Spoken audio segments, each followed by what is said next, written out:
see you gather before me. Hungry, terrified, clutching your babes to your breast. Emperor Emir has marched his legions into our lands, laid siege to every fortress from here to the Blue Mountains. Rabid and ravenous, he bites and bites away. Men of the North, you stand at the precipice. Your kings have failed you, so now you turn to the gods. And yet you do not plead. You do not kneel to dust your heads with ash. Instead you wail, why have the gods forsaken us? We must look into the trials we failed long ago. In a time past, our world intertwined with another through an upheaval scholars call the conjunction of the spheres. The gods allowed unholy forces to slip into our domain. The offspring of that cataclysm was the nefarious force called magic. Yet we did not banish it, instead studying the vile arcane for our own power and wealth. And the monsters at our door, the unholy relics of this conjunction. The trolls, the corpse-eaters, the werewolves. Did we raise our swords against them? Or have we laid this burden on others? On so-called witches. Stray children taught the ways of foul sorcery, their bodies mutated through blasphemous ritual. Sent to fight monsters, though they could not distinguish good from evil. The flicker of humanity, long extinguished within them. Yes, their numbers have dwindled through the years.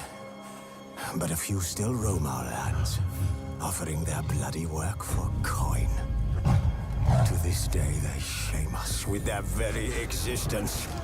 The North bleeds, flogged by war. The battles are the gods' whip, chastisement for our sins.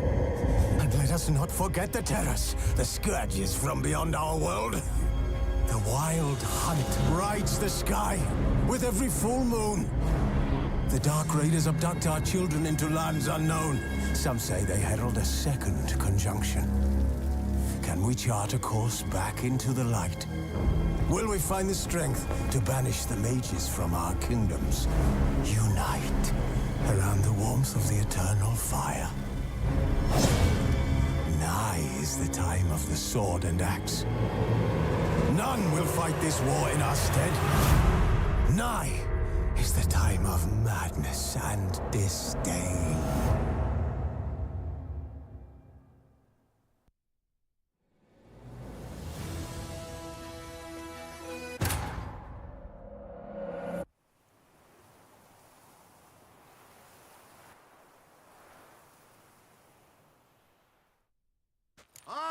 Beauclerc, her most gracious Duchess, has hired a witcher to get at the root of these murders. Every resident of our fair town is hereby required to aid the witcher in any way he requests. Sir Knight, beware of head crumbs. Removing your helmet once daily helps prevent ailments of the skull.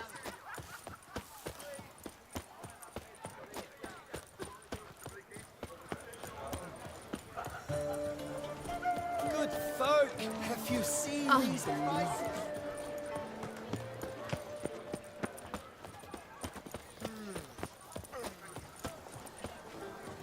Shady cat shone in its eyes, your glow, scent marking time.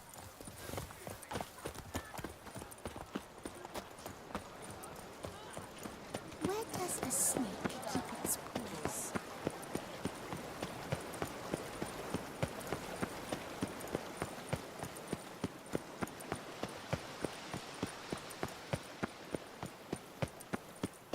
They say a great deal about you, Witcher, and whisper even more. Appearances deceive, Witcher. Never thought I'd live to see times like these.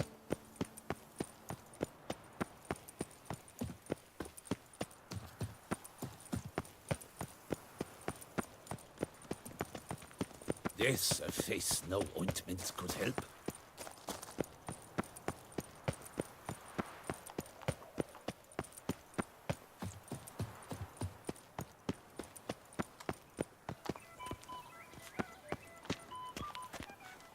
I'm here. Let us go! We should arrive in time to have the best light of the day. The chiaroscuro we shall capture. Just glorious.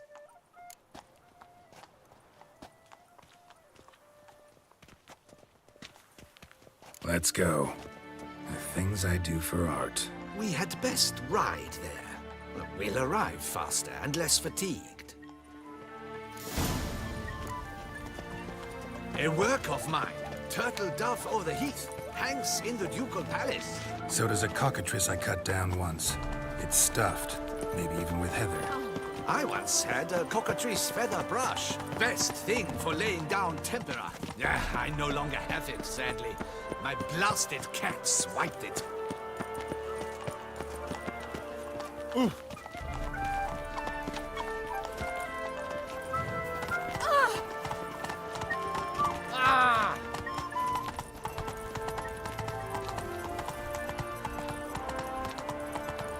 Why would a cat want a brush? To paint with, of course. And it was no common brush. Fantastic, as I said. And fantastically expensive. Hang on. Got a cat that paints? Yeah, if you care to call it that. He merely copies the works of his betters. And poorly at that. Your cat? Yes. Pierre Auguste Moustachois. It's no surprise you've not heard of him. He's a second-rate hack and a thief.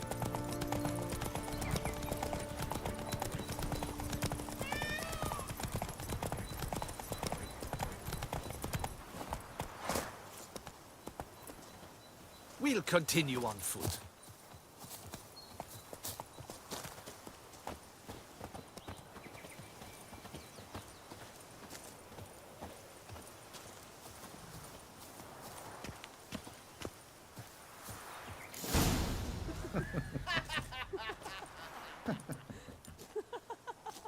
Ladies, gentlemen, my lieges, forgive me for being forward, but have you perchance seen a set of paints and brushes nearby?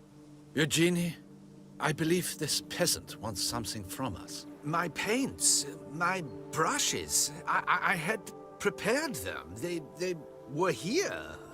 We've not seen any journeyman's tools, my good man. Of that I assure you. There a problem? Yes, an immense one.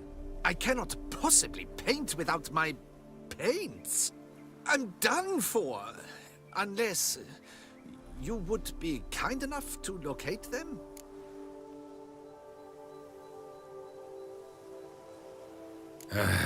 Damn it. Sure you left them here? Yes, right there. I'd prepared everything. Set it out. Ordered and organized. Might have toppled downhill or something. Fine. I'll take a look around. I think it is life that imitates art, and not vice versa. Right you are, Fingal. Take Baron de Cordel for one. Oh yes, that nose. He actually had a mage enlarge it after he saw that the Reb Courage play. And now he's begun courting his cousin. Spilled paint. Reeks to high heavens of turpentine.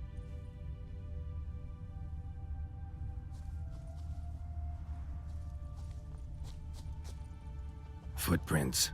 Smudged.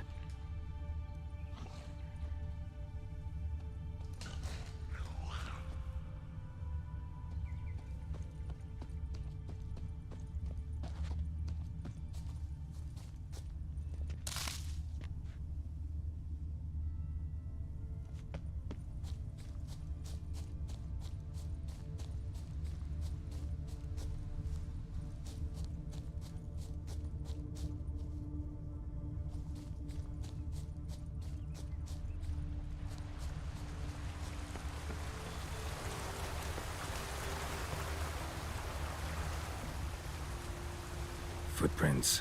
Clear, but curiously small.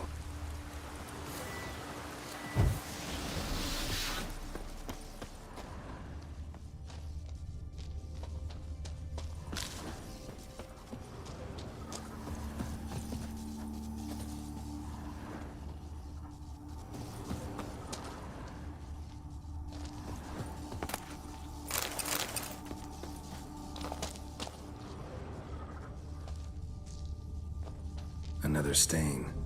Could very well be a lead.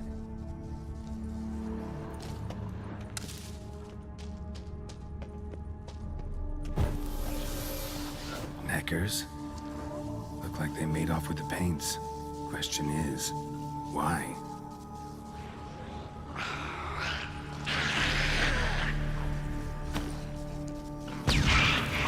Let's dance.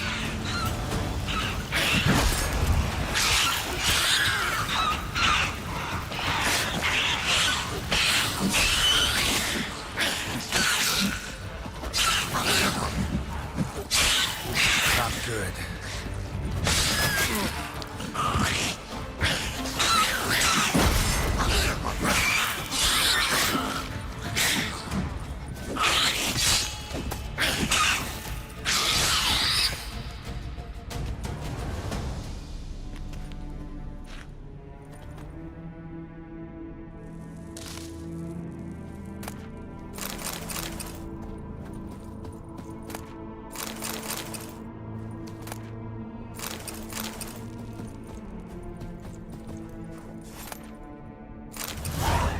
Paints.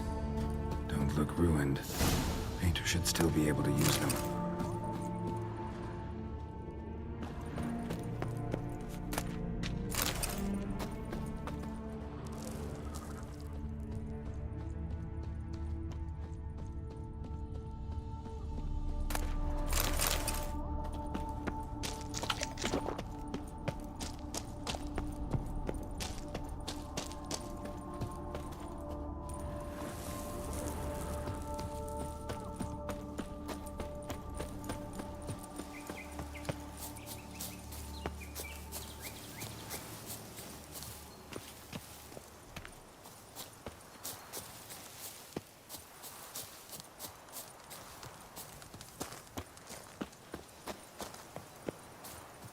Found your things. Splendid. Where were they? And... is this all you found? I left so much more. Should have kept it all with you, not left it lying around. Followed some paint tracks to a necker lair. Seems the beast's made off with your supplies. Used it to paint a fresco on one of the cave walls. Looked something like a battle scene to me. Impossible. They splashed paint on the wall in a rage. Unimportant. In any case, it's a good thing you found the basic colors. Shall we? While waiting, I spied a superior spot.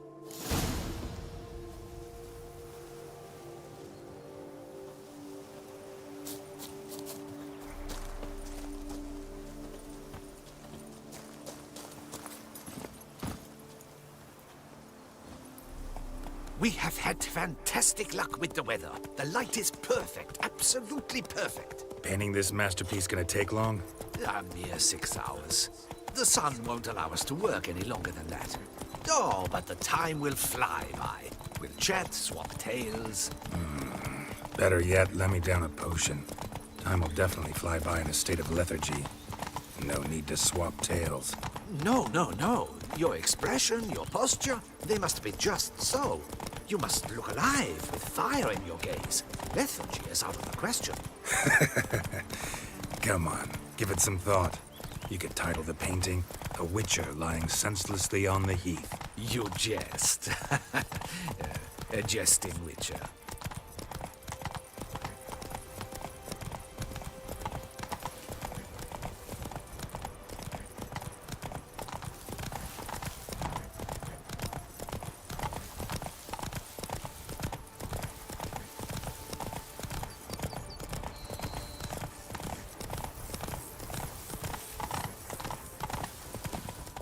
Hey there.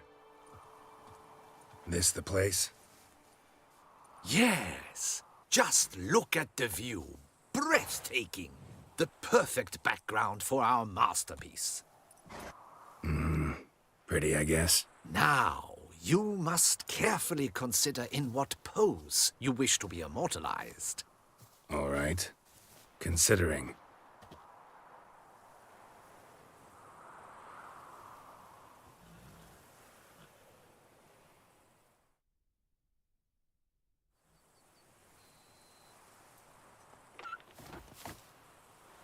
All is ready. we may begin. Have you decided on the pose you'd like to adopt?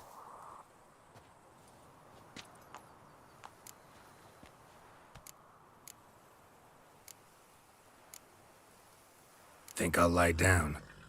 At least that way I can nap while you work. The hero at rest, lying on his side, propped up on an elbow, staring into the distance, relishing a victory. I can paint in a griffin corpse later. Though, naturally, a nap is out of the question. We resolved that earlier. May I begin? Or would you prefer to strike a more dynamic pose?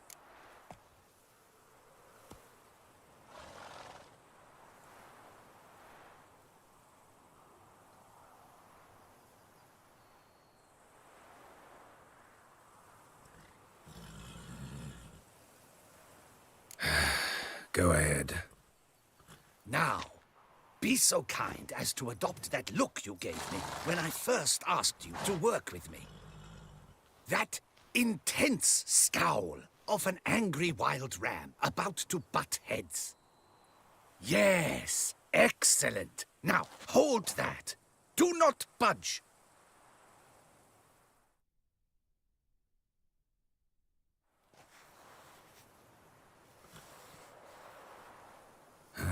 This gonna take much longer? Not much at all. We'll run out of daylight soon. Please, keep your head still, in the same position. Fine, I'll try. I'll also try to remember to never trust a painter again. Griffin! Yeah, I know. You'll paint one in later. Gods! A griffin! Run and hide. Dearest Mummy! Ah!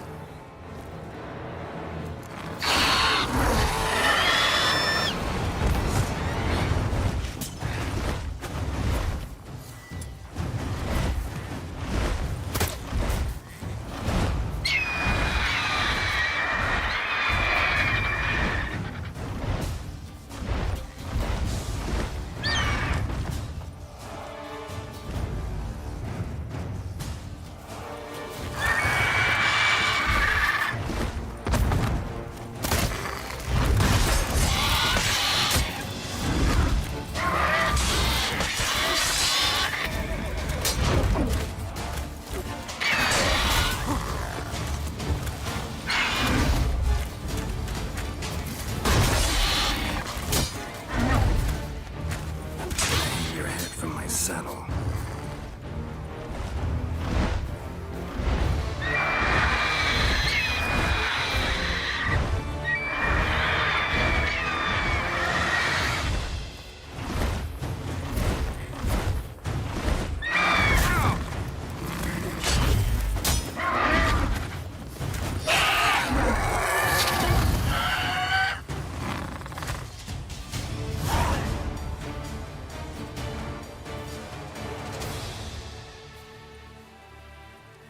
Is it safe?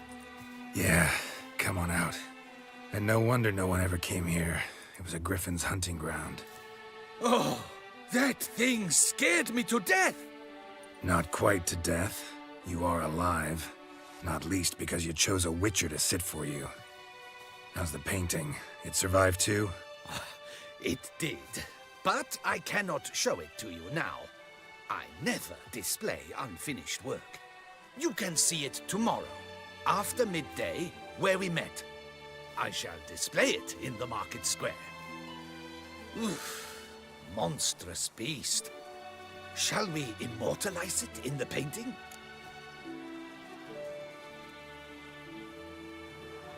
Yeah, let's add it. Carcass can serve as your prop. Splendid! Interesting color palette. And the textures, and the proportions. It will do. Yes, it will do. But I shall paint it in later, in my atelier. There's an excellent illustration in the Encyclopedia Maxima Mundi. I fear this specimen is, well, too far cut and chopped. Ah, very well. That will do for now. I shall polish the details later. No point struggling on in this fading light. I almost forgot. Payment for your troubles. And I thank you for saving my life. Though, in doing so, you did also save your likeness. For posterity.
Nothing to see here. Move along. How is it that Duquesa does not feed him as well?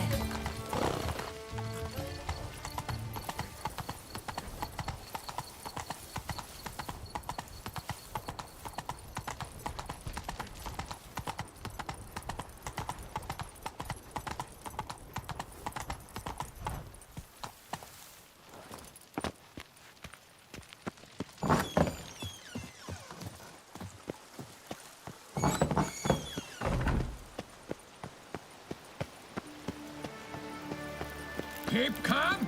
Start no That's my knees ache something horrible.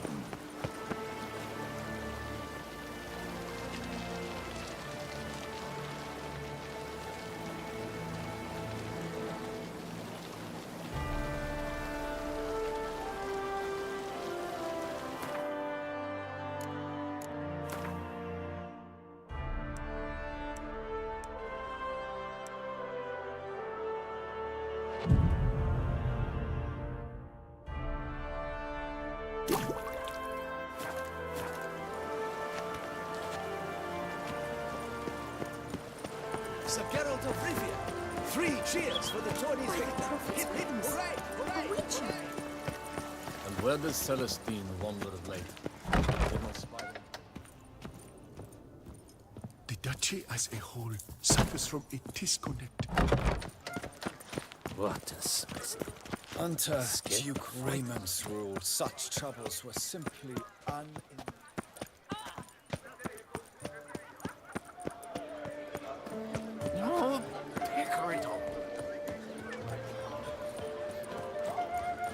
I stock the larder of the Duquesa herself.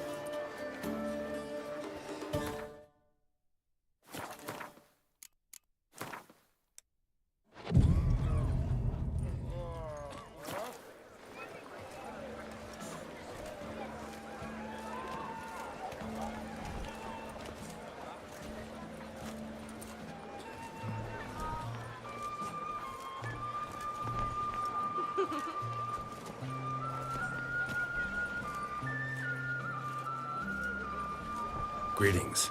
Geralt, there you are. So, our painting. Are you pleased? Is it to your liking? Do tell.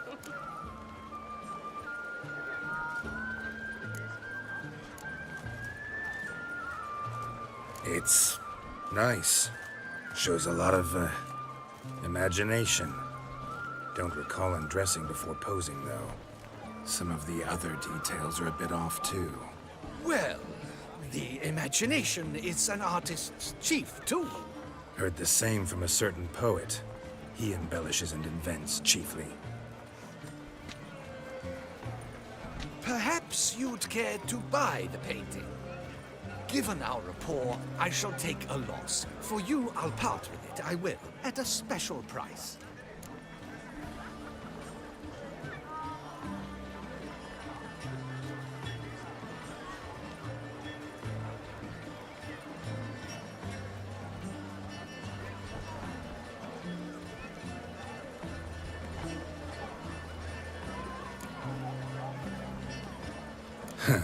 As special as it is, that's still quite a price. Afraid I don't have that much coin. Not a problem. Come back when you do. Though I cannot guarantee someone won't have beaten you to it. Sir de Perak A witcher. That could only mean trouble. Never you were. That witcher's rather handsome.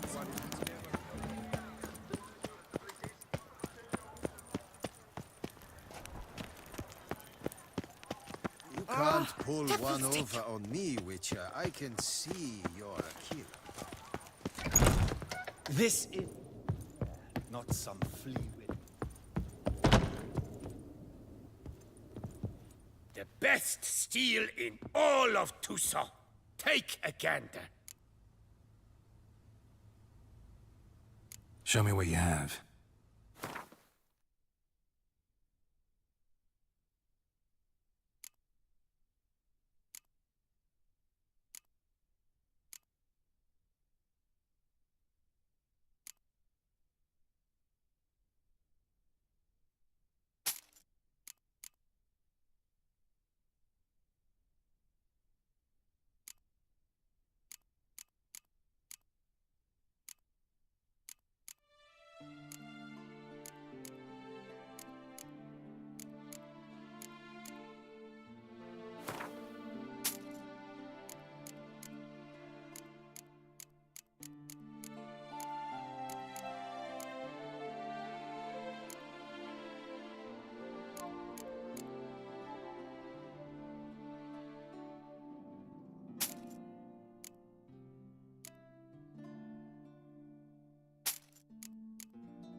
Farewell.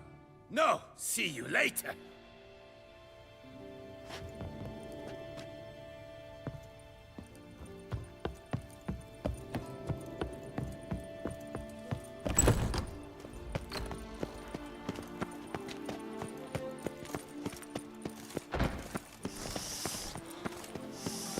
Quite the fragrant whiff. Best cure for the beast. What is A the witcher. pheasantry stewing up?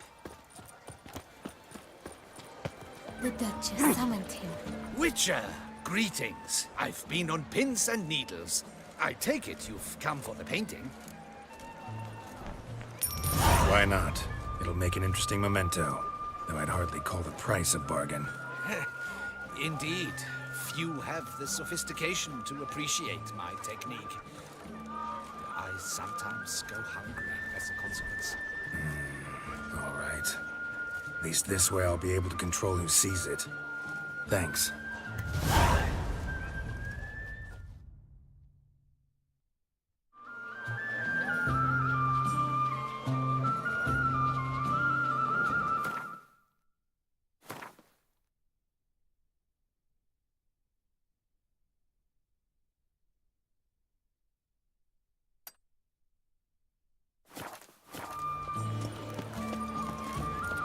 He's no here. That's the butcher.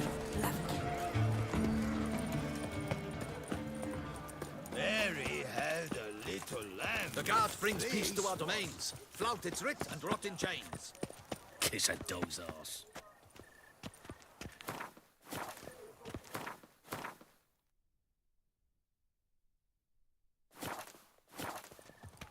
Ah!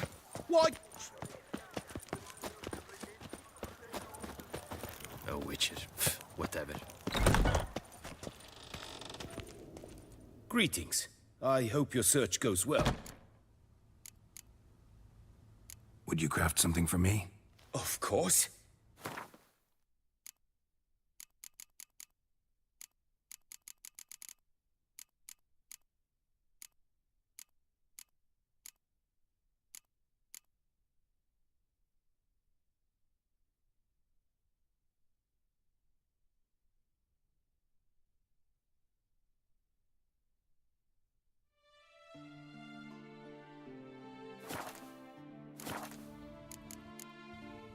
Farewell. Good luck on the path.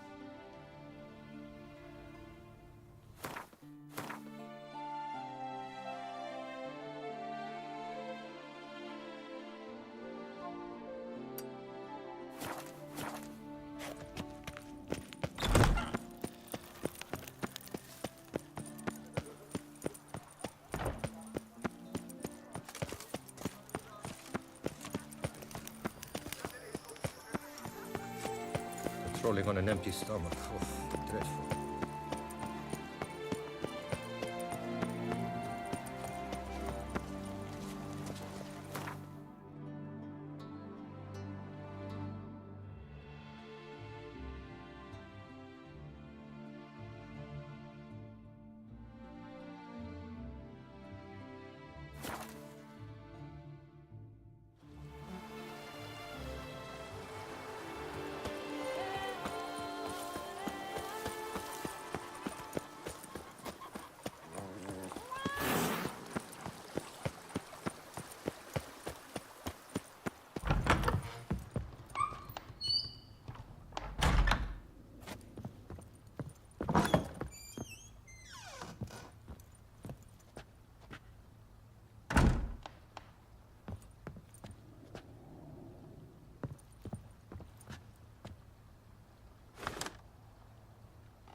Renovations coming along all right? Wonderfully.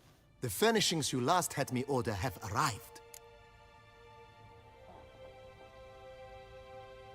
Starting to really like this place. Maybe we should keep going, refurbish some more. What do you think, BB? As you wish, sir. Shall we see to the house or the grounds this time? Starting to get into this whole renovating thing. There must be other things we can improve. Provided we preserve the ground's boudoir stylings, and on condition that you are not considering something like, digging vast holes in which to store monster carcasses or bury cursed treasure, I am very much in favor, sir.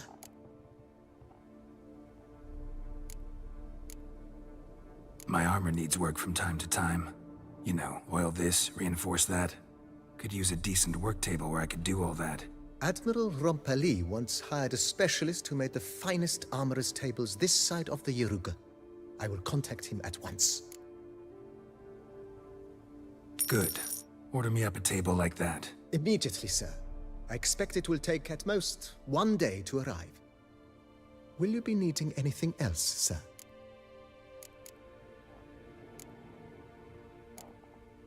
Know what? Changed my mind. Not in the mood to talk about redecoration today.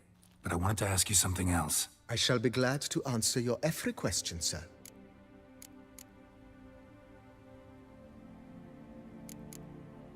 Starting to really like this place. Maybe we should keep going, refurbish some more. What do you think, BB? As you wish, sir. Shall we see to the house or the grounds this time? Been thinking about the outer walls. Maybe a fresh coat of paint or some patching. If I might dare to make a suggestion, why not start with a general renovation? I once oversaw such work at Admiral Rompelli's summer residence. The effects were simply breathtaking.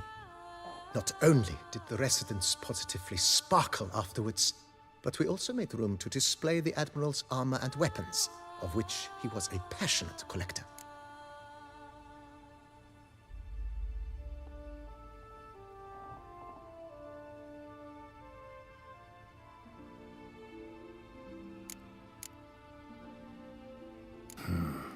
Need to think it over some. I understand, of course. As the venerable Lady Eve Knibley would so quaintly put it, the rash oft contract rashes.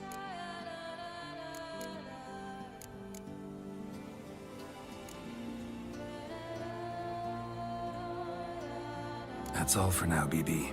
Thanks. How might I be of service, sir? Ever play Gwent, BB? Funny you should ask, sir. I was quite adept in my younger years, but that was so long ago. I fear I've limited my interest to collecting now. Managed to assemble quite the set of decks. Huh. Sounds interesting.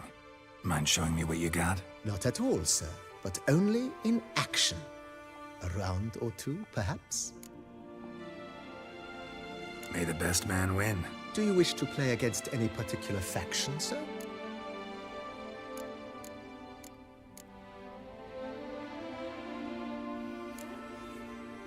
Not really. You choose.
congratulate you on your victory. Shall we continue playing? Maybe later. Got something I need to do right now. As you wish, sir. Thanks. Gotta get back to my business now. See you soon.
You smell that?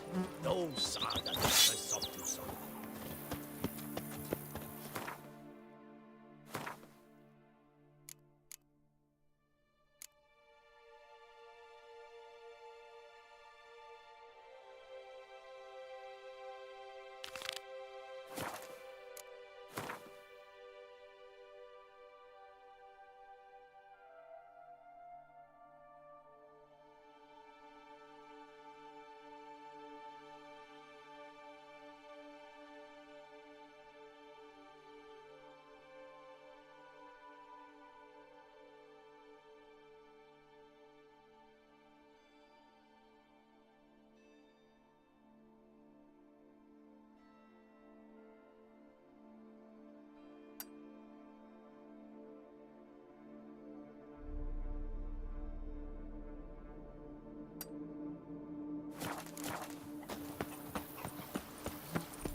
Abandoned castle mired in a dark legend. Drained by bandits.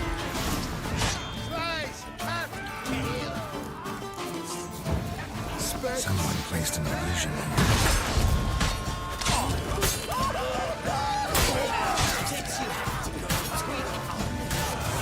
The Hence never forgives!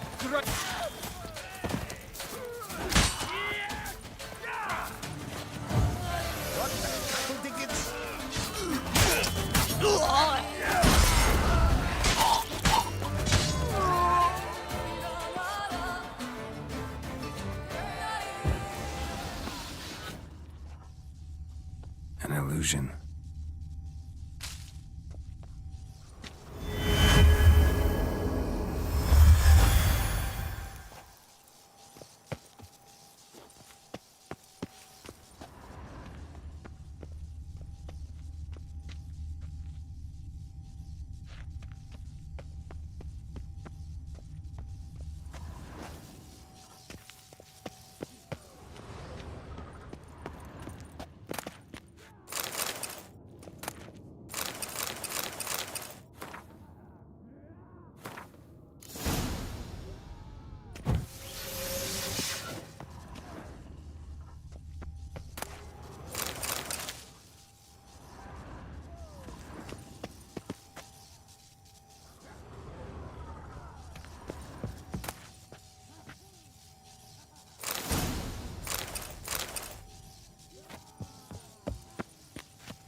Damn it.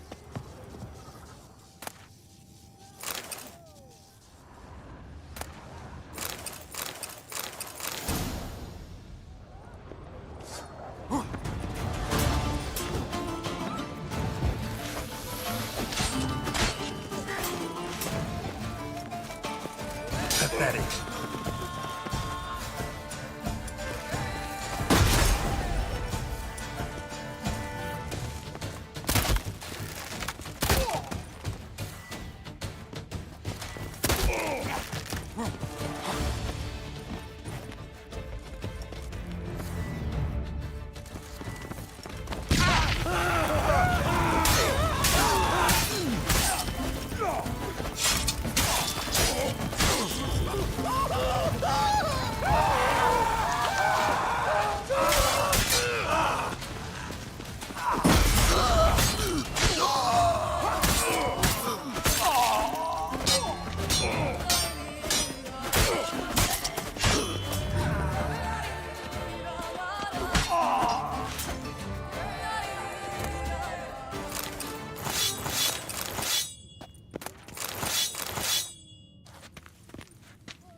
Come on, come closer.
So the Witcher was taken somewhere via portal.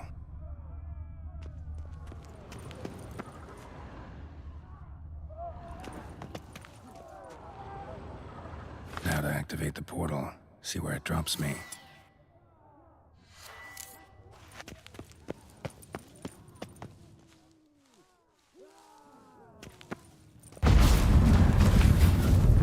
I hate portals.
note.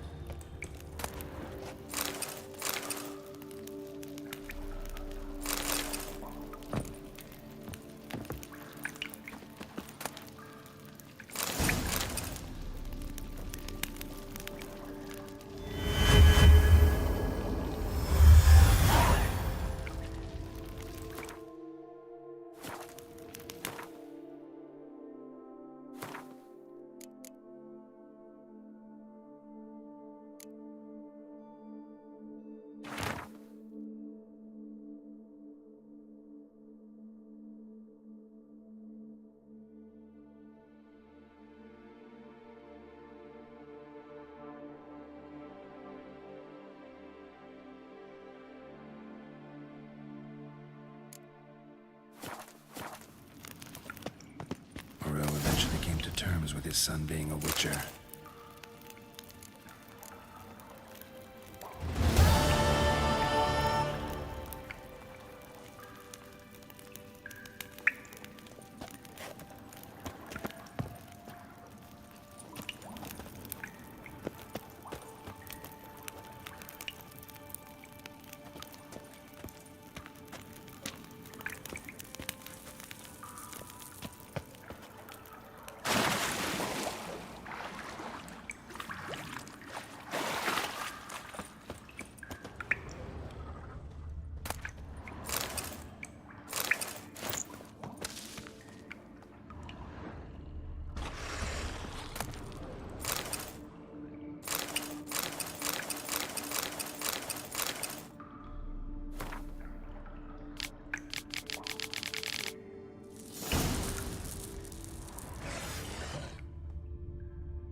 me to destroy it.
So, gentlemen, we've got cover you. Seems to me we must Circle him! as Life is beautiful. Why men throw their lives away attacking an armed witcher, I'll never know. Something wrong with my face.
Show me what you got.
Damn it.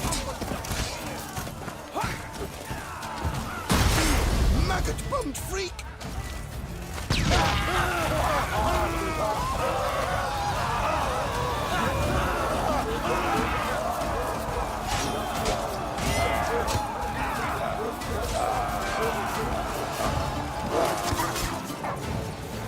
What now, you piece of filth?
Let's ride!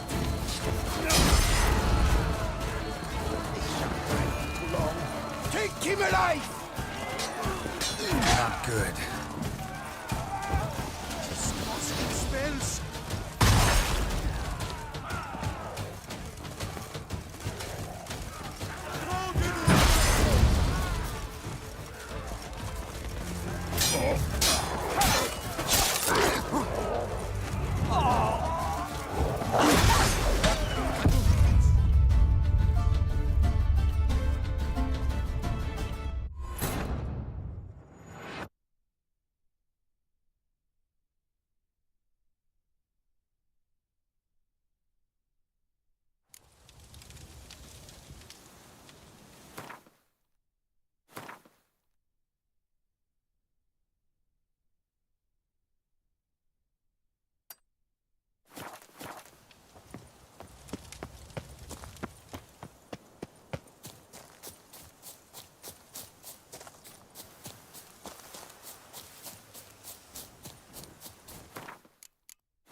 Now let's not do anything rash. Disgusting spells!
ever fight a witcher?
Dragon's hands! Hands! Together! Curses! Right! Surround him!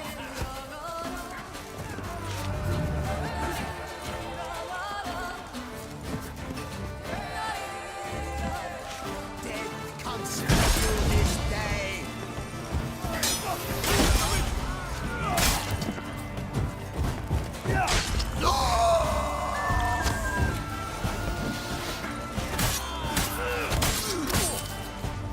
You dare to get flatter me? Me? Don't let it catch you! Never learn. On three! Backwards!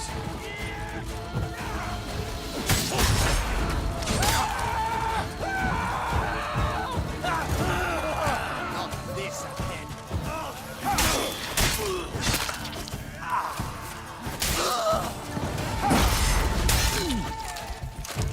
You maggot-bummed freak!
Hands never forgives, grey tufts!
No! Come through here!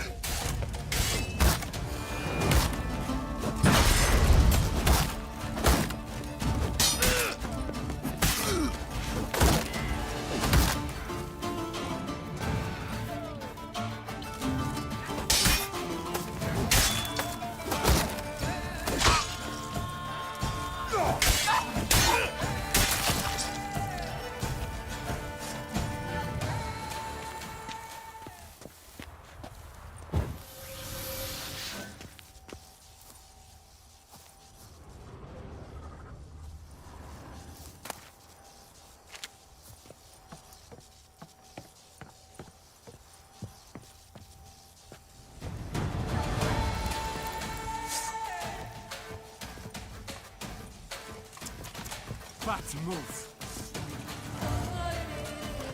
How long you gonna make me wait?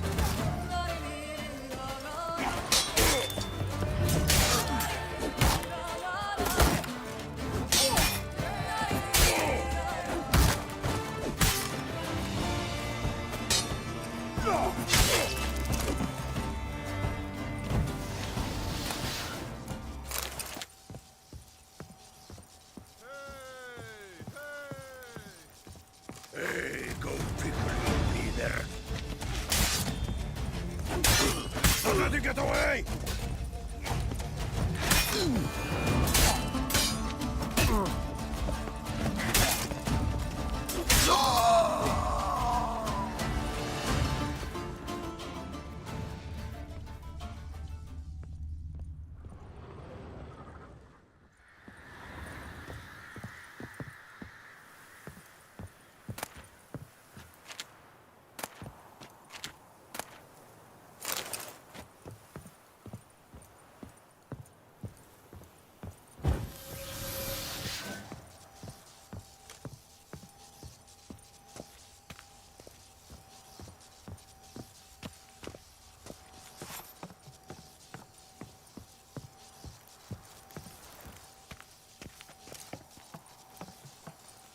My goodness! Any last words? Bats move. Prepare to be thoroughly flabbergasted!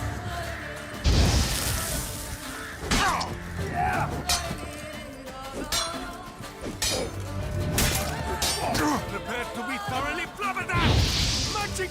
Sorcery of some kind!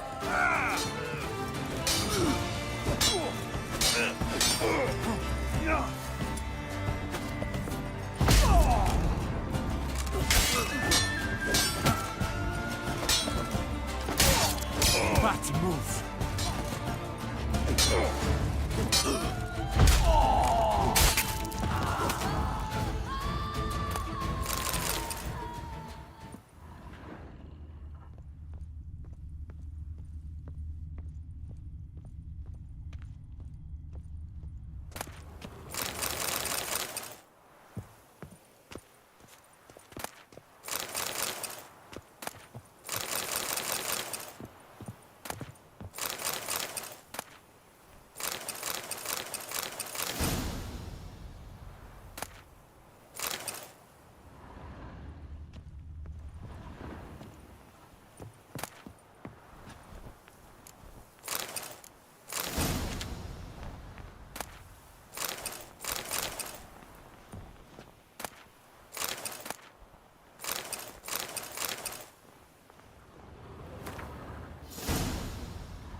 god protects, the god serves.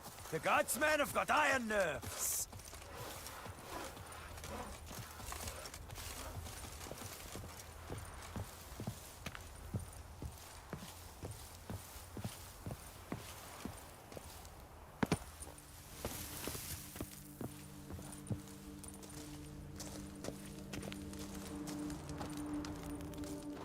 Most honoured Witcher, the slaughter of Filbert Fourfingers von Witten. Quite the feat. You've my respect and gratitude forever and always. He'd squatted in those ruins for months, him and that Hans of his. Whoever they captured alive lived to regret not having been cleaved in battle. Managed to assemble a pretty good bunch of men. Refuse from all the world. Bandits, degenerates, drawn like flies to doo-doo. It's good you fell them to a man. You've my gratitude, and good prices for all time here. Your goods. Mind if I have a glance?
Thanks.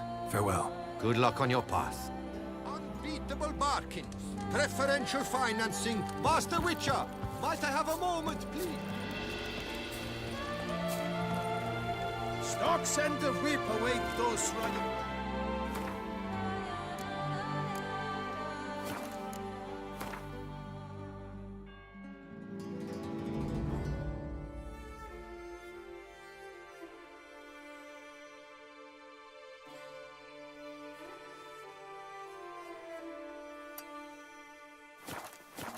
Our duchy values peace and quiet.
Is that you? The Tony's champion?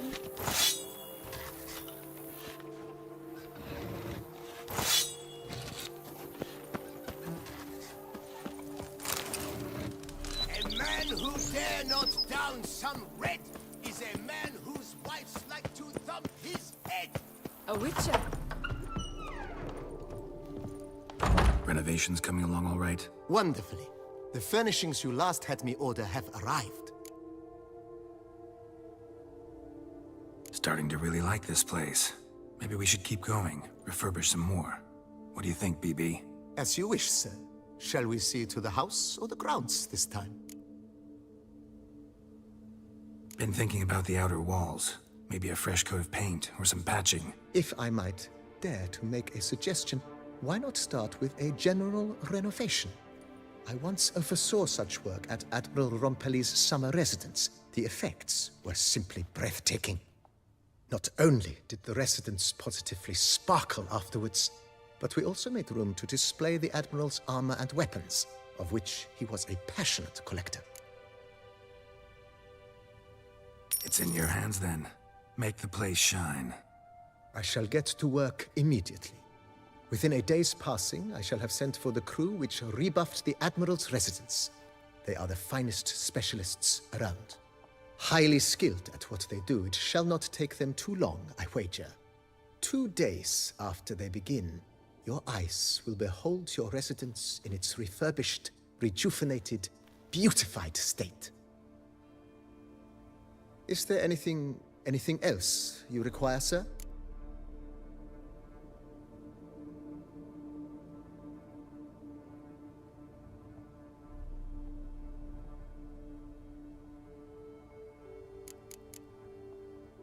That's all for now, BB.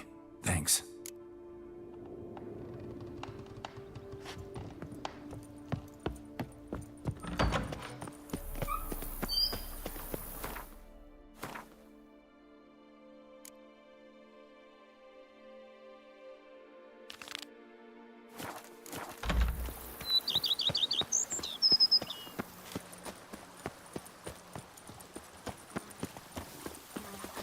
Now I shall sing you a song. One.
Walking on water. Just like... Like who? Like a pond skater. Who are you thinking? No matter. I suppose you thought nothing else in life could surprise you, eh? Wrong.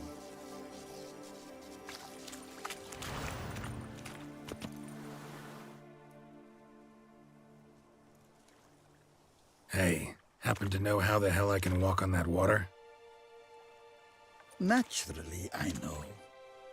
Since time immemorial have I dwelt in solitude on this shore, and I can testify to the extraordinary nature of the lake. What's so extraordinary about it? I mean, besides the fact that you can walk on its surface. A sword, most wondrous, lies in its depths.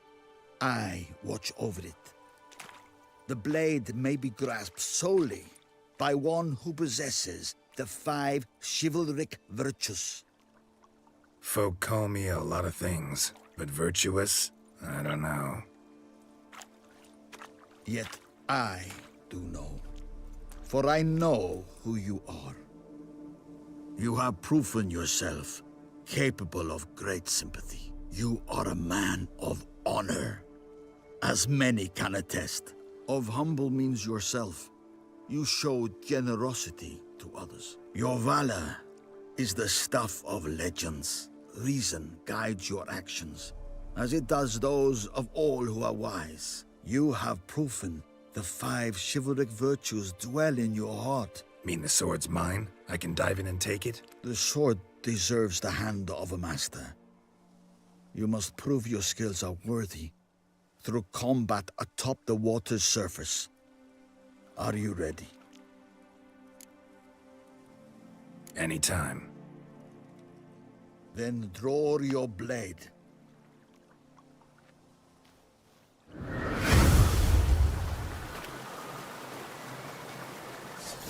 This is the last test.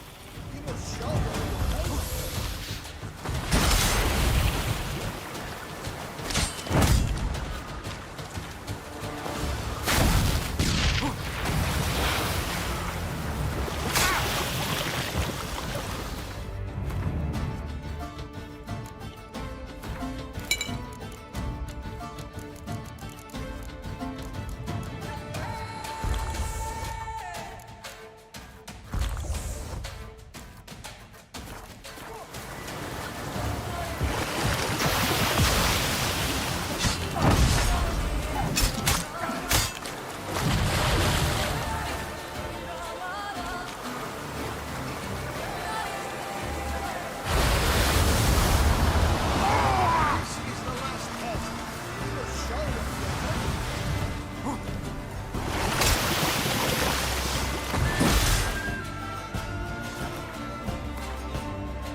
You have proven worthy of wielding the blade, beyond all doubt.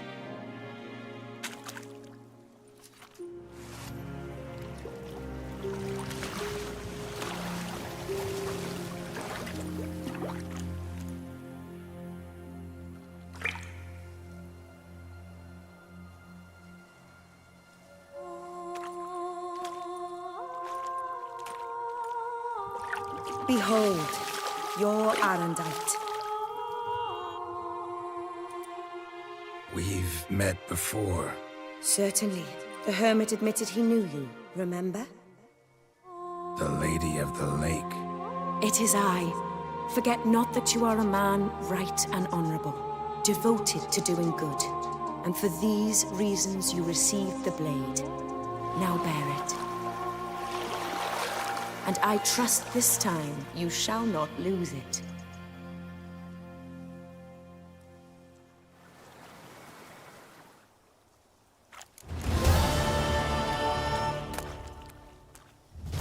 Just wonderful.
Regis. Couldn't have picked some other place to meet.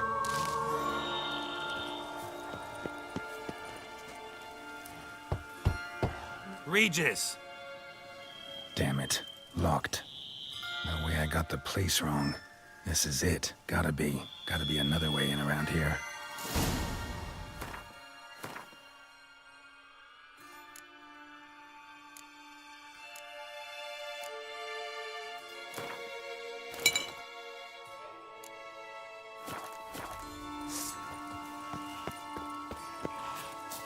Giving me no choice.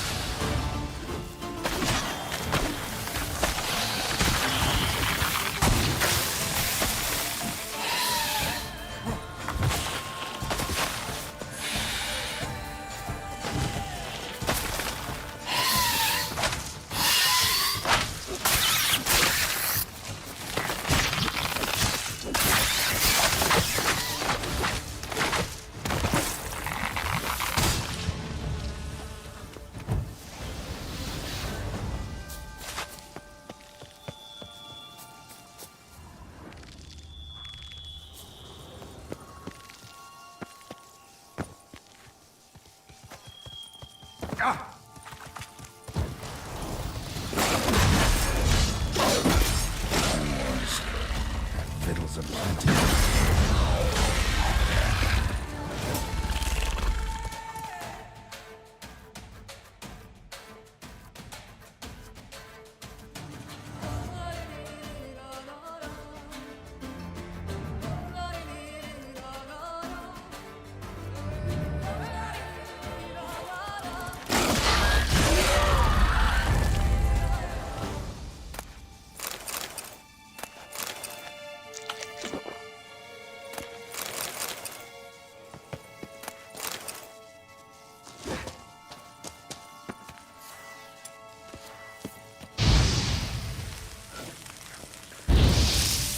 Stench.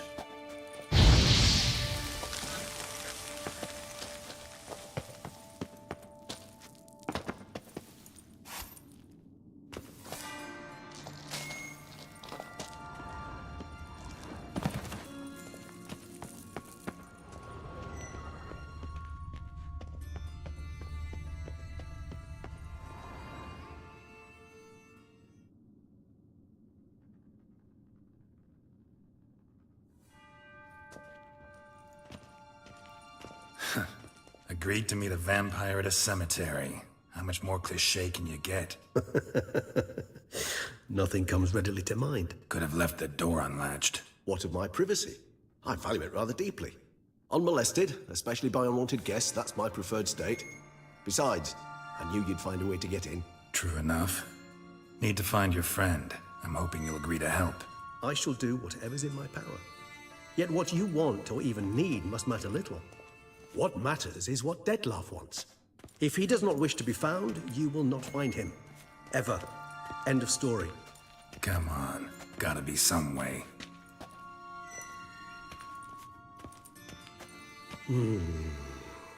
Vampires can evade detection by the senses, and no divination magic works on us. Even the most precise megascope would be useless. And this? Could this help? Wherever did you get that? Off one of the beast's victims, found by a bend in the river. Body was chopped in pieces. 3 of those pieces were hands. Hand with the ring seemed the odd one out. Abruxa had taken an interest in it.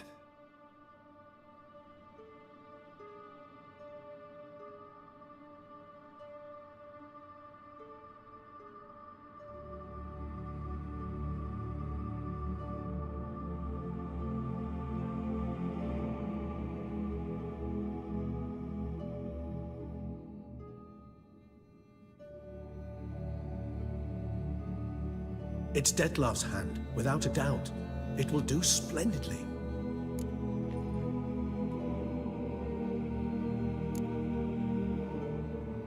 Ring's pretty intriguing.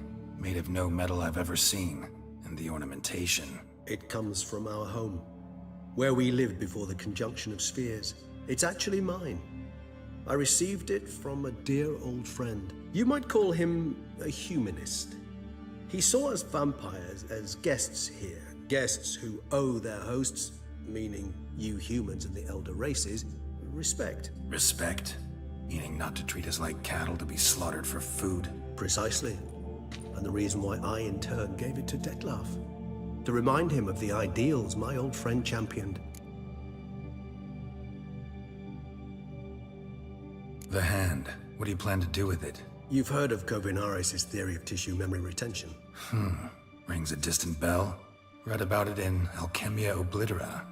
There's a copy at Kaer Morhen, tattered, nearly disintegrated. But if memory serves, Kovinaris never managed to prove it worked. He did prove it, just never managed to publish his findings. He and I corresponded, you see, after we became friends. Thus, I know he completed his research and performed the first tests. It's complicated, so without delving into details, it is possible to use any piece of tissue to reconstruct what a whole body experienced. How's it work? We need any special equipment? We must brew a decoction which Kovinaris gave a rather poetic name, resonance. Once imbibed, it sends one into a trance similar to that induced by narcotics. This triggers visions of events linked to strong emotions experienced by the tissue's owner. Picture it as dreaming a fragment of someone's life. Any chance we might see what Dettlaff was doing just before he lost his hand? Indeed. Though I also hope resonance will reveal the location of Dettlaff's hideout.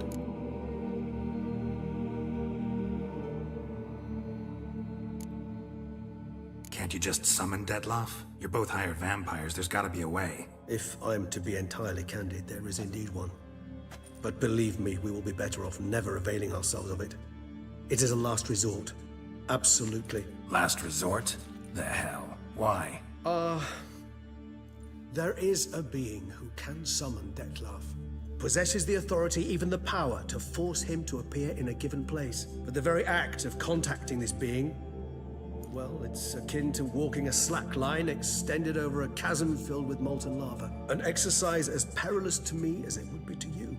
A risk I'm unwilling to take. I beg you, let's do it my way. It will be both quicker and easier.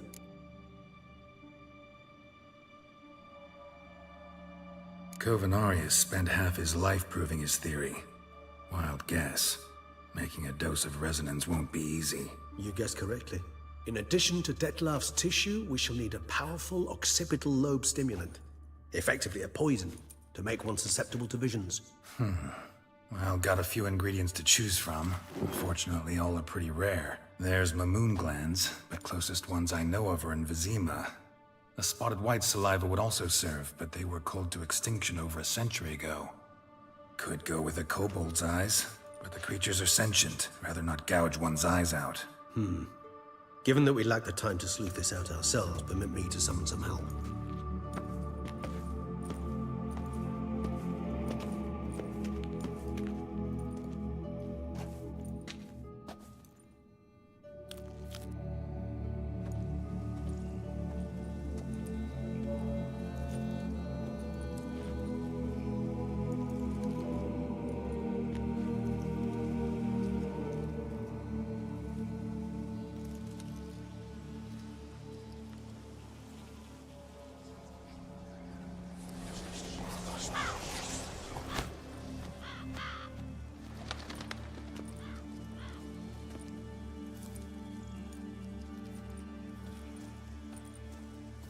What was that? A raven? Rather a common sight at this latitude. Very intelligent fowl. I asked him to look for the creatures you mentioned. Him and his brethren. Perhaps they'll find one in the area, and I would hazard that a flock of ravens will spy any said creature faster than a solitary witcher would. With all due respect to your skills, my friend. It will take them some time, nonetheless. So, perhaps you'd care for a snifter of mandrake.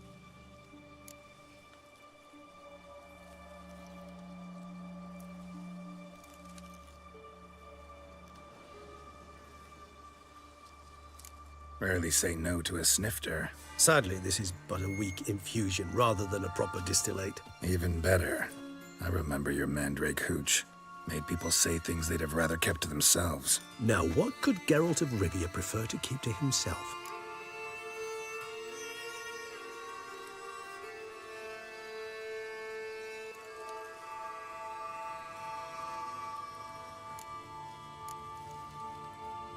Guess you missed my point, Regis. I was glad to hear it's not the hooch, because I don't want to talk about what I don't want to talk about. Oh, I understood you far better than you think. Allow me to reveal a secret. My mandrake distillate possesses no particular tongue-loosening powers. Those who drink it and talk simply have burdens they wish to lift off their shoulders. The hooch is but a convenient excuse, a cover that justifies their sudden candidness to themselves. All right, you first. Any burdens you want to unload? Vampires lead highly interesting lives. Bet you've got some good secrets. Anything in particular interest you?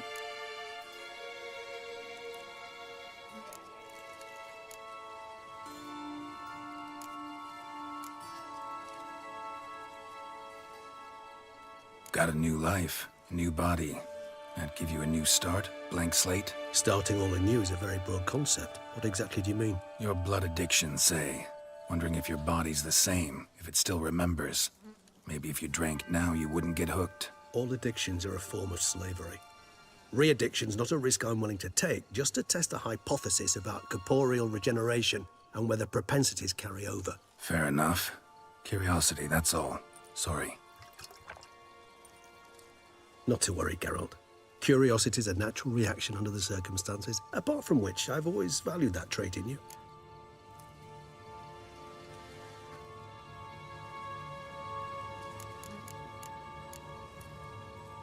Always fascinated me the way vampires can regenerate. A hand growing back is one thing, but Detloff recreating you out of a wet smear? Something else entirely. A difficult and laborious process, but one that's possible, as my presence proves. But I've heard you too had quite the adventure. They say you lost your memory. For a bit, but Triss helped me get it back. Actually, pretty damn lucky I only had amnesia. Yes, you humans are rather buggered in those terms. To strip you of life is, well, it's just plain easy. I've always pitied you in that regard. We vampires are much harder nuts to crack. If a member of another race kills one of us, we can be reborn with a living higher vampire's help. However, if one of our own strikes the deadly blow, death is permanent. There can be no rebirth. One of the chief reasons why vampires long ago swore never to fight one another.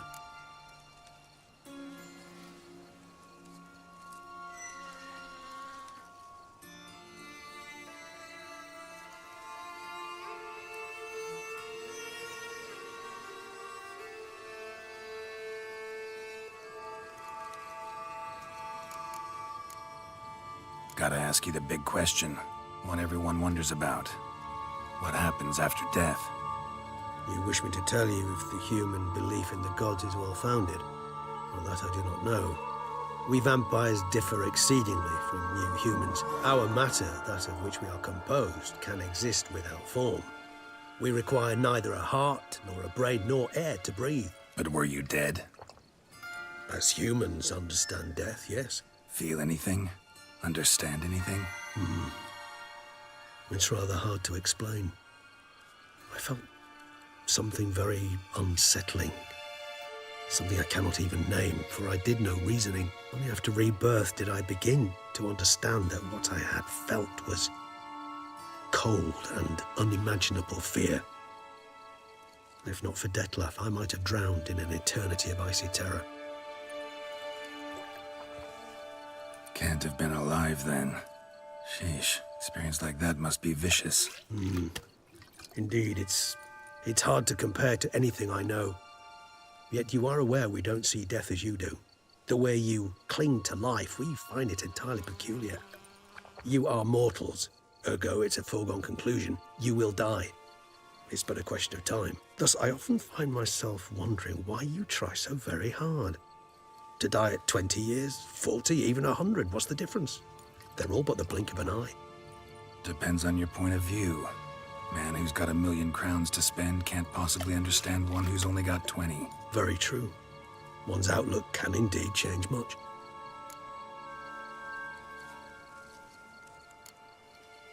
All right, give you one question. What do you want to know? One question to ask one as fascinating as you, Geralt. Cruel parsimony, I'd say, but I shall do my best to make it count. If you were to die and be reborn as I was, In your new life, would you choose to be a witcher?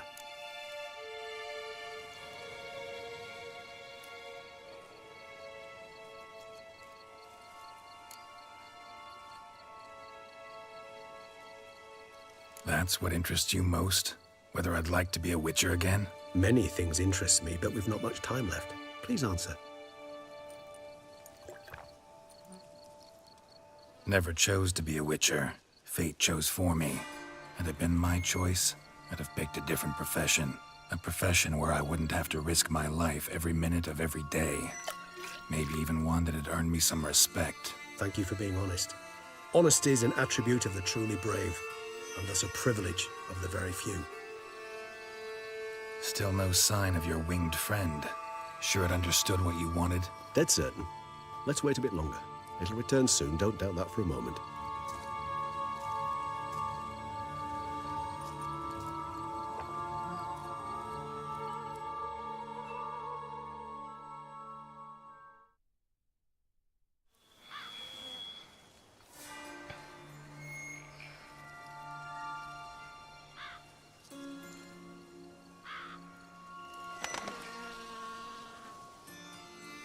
Ever vigilant, even in his sleep. Quite vampire-like, in fact. Are you absolutely certain they don't administer a few of our genes during the trial of the grasses?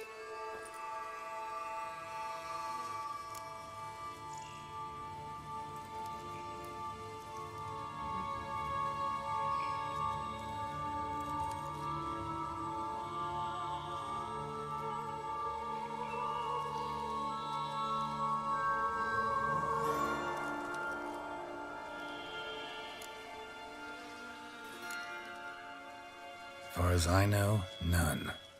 Now what you got for me? You were right. No kobolds or mamoons for miles around. Knew it. Allow me to finish. You see, there's this spotted white.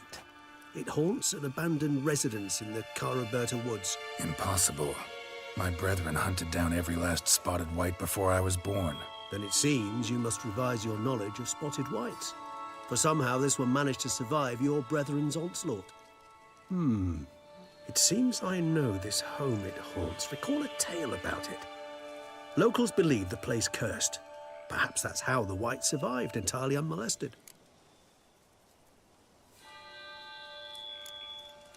Whites rarely appear in the woods, even less likely to find them in abandoned human homes.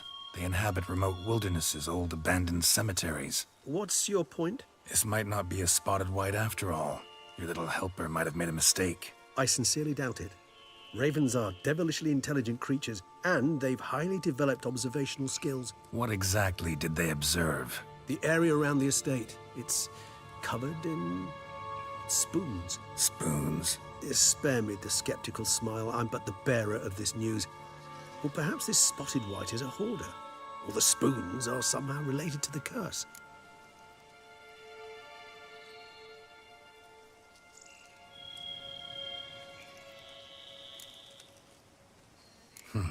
Know anything else about this curse? I don't recall much in particular. Really don't attach much importance to such things. It was mentioned to me as an anecdote, no more. Come on, search your memory. Something, anything could be important. I believe it had a relation to hunger, or, perhaps greed, rapacity. Someone was punished for something... Textbook definition of a curse, pretty much. Sorry, Geralt. I try not to clutter my mind with the details of every far-fetched tale I happen to hear. What are your thoughts? A specimen of a species thought long extinct, and a curse in one place. That a coincidence, or are they related? Ah, professional curiosity. Personally, I've nothing against you delving into this dilemma, but please remember we need the white's saliva. Nothing beyond that. Let's do this. Start making your decoction while I go get some saliva from that white. Uses it in its brews. Do you imagine the white will simply sell you some? Worst case scenario, I'll bring you its salivary glands. They ought to do as well. For a moment there, I imagined you asking the white to spit into a vial. Quite amusing as a thought, but the salivary glands will do fine indeed. So, see you later. Yes, till later. I shall start by perusing some tomes. Tomes? Thought you were gonna make this decoction. We require one last ingredient. Alas, obtaining it could prove a trifle toilsome. Thus, I hope to identify a suitable alternative. All right. Good luck. And to you, my friend.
Chops. The more you beat them, the better they are.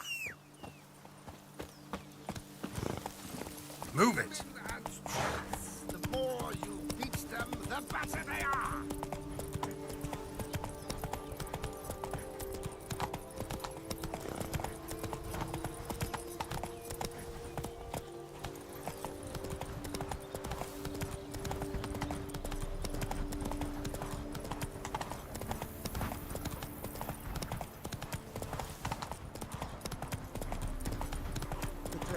Bandages. What's that about?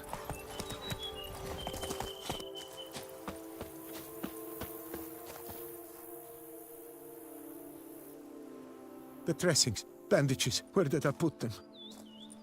Forget it. Bandages won't do him any good. What? Oh, but he breathed still a moment ago. Mm-hmm. Breathed his last then. Bled to death. Legs broken. Femoral arteries ruptured. Wound like that, you're dead in minutes. Gods. What happened here exactly? I was rolling through, fully loaded, when I heard screams. This one crawled towards the road, then drooped to the ground, lost consciousness. I jumped down to help him, dress his wounds. Then you appeared.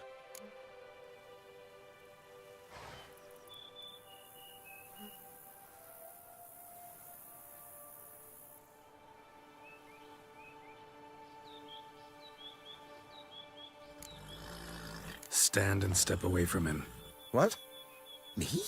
But what is your grief? Don't make me say it again. That's good advice. Will you tell me what it is you seek? Needed to see if you were lying. You'd be covered in blood if you dealt those wounds. Just got it on your hands, though, so all's in order. Who Who might you be, precisely? A witcher.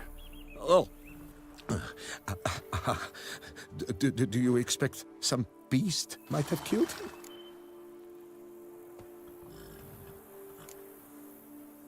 See what we have here. Legs broken, but cause of death's the wound.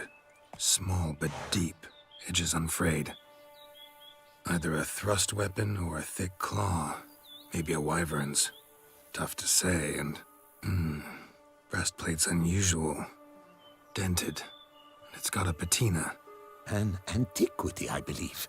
I deal in these things, so... what's puzzling is... why did he don it? Not likely to learn that from him. Now to figure out where he came from. From that house, I'm assuming, but need to investigate. Got some work to do. So long.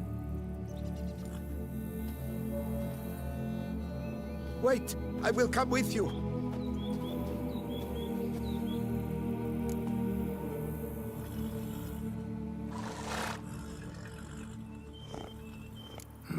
So be it. But stay close, keep it down, and don't touch a thing.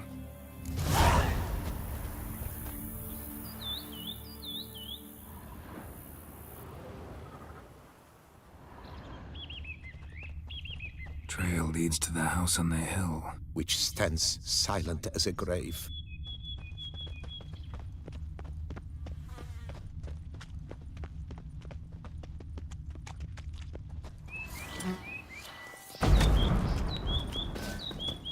Must have been here he broke his legs. Fell while climbing over the wall. Trying to leave the property probably, after he didn't manage to open the gate.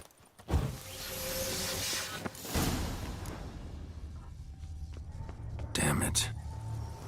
Good gods! Servant, stabbed to death. Over a dozen blows with a sharp object. Some post-mortem. I cannot believe this the work of a man. It was a monster, to be sure. Silver tableware. Elven engravings.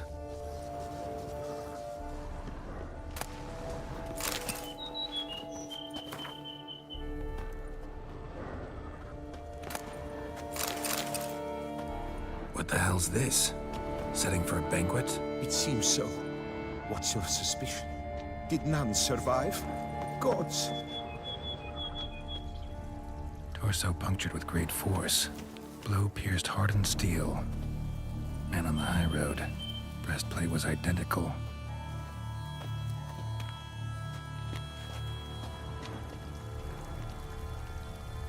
Throats massacred.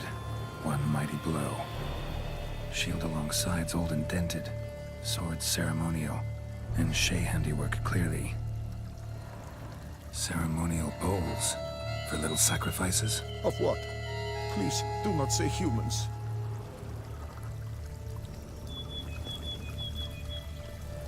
Burn marks. Something catch fire. Explode. Strong stench.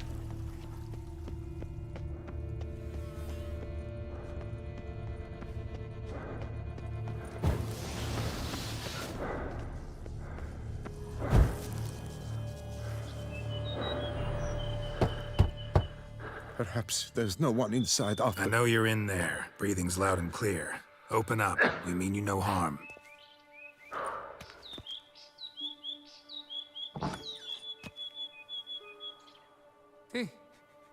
They remain there?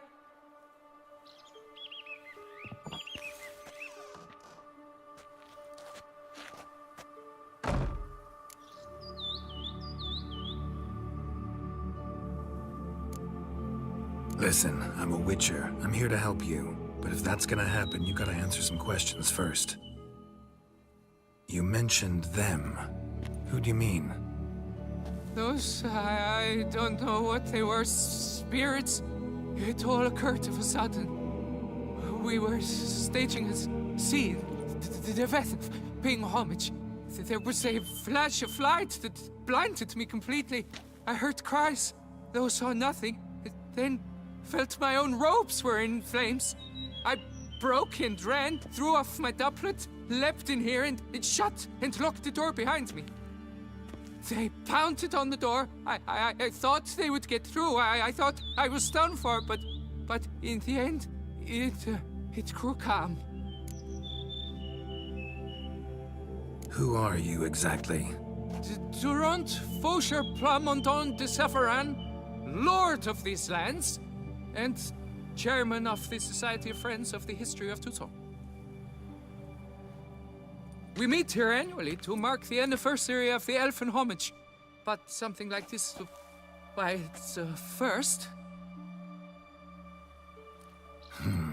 So while reenacting a scene from the past, somehow, unintentionally, you summoned a specter, a Korgorath, or a tube, maybe. What? What now? Best thing? You gotta do it again, of course. Are you mad? Would you have this thing kill us?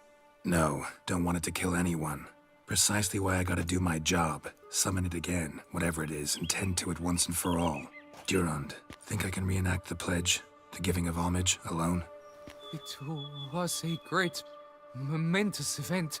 The surrender of Toussaint's last elfin king. You will need at least 3 individuals.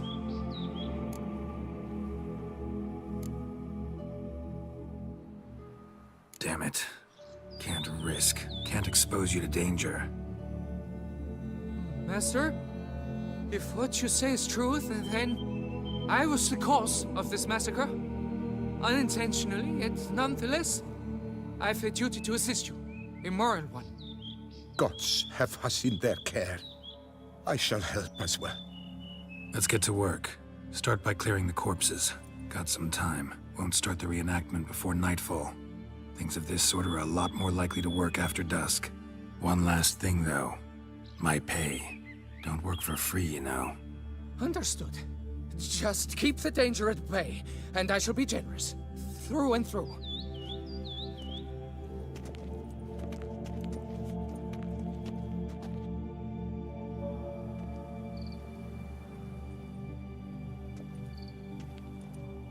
I will stand, or rather, sit in for King Ludovic upon the elfin throne, while you, Witcher, will play the Enche ruler.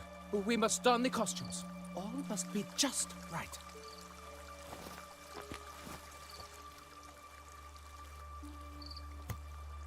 Divethaf, the elfin king, hosted Ludovic in his own palace upon his own throne, amidst the blinding glow of a plethora of torches.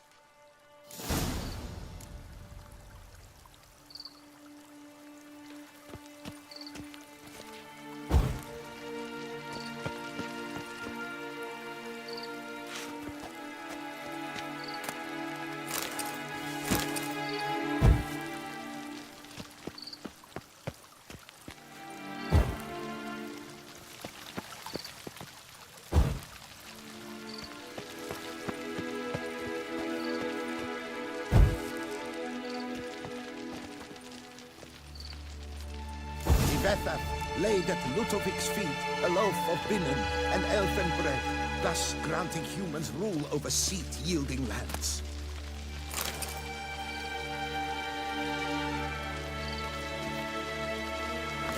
Divethaf filled the ornate ceremonial bowls with elfin wine, Gwinoet, the sweetest blood of the land that had been torn from him.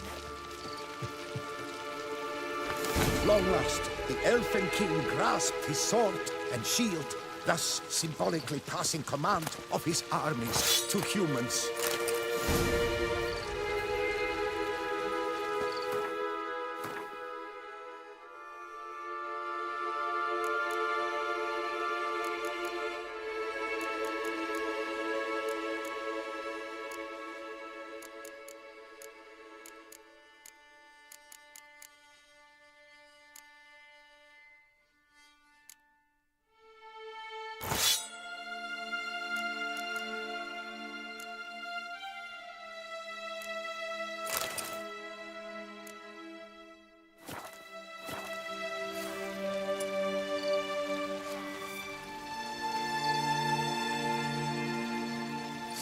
Elfin king, erect in his pride, drew his blade and dropped to his knees, thus acknowledging his final defeat.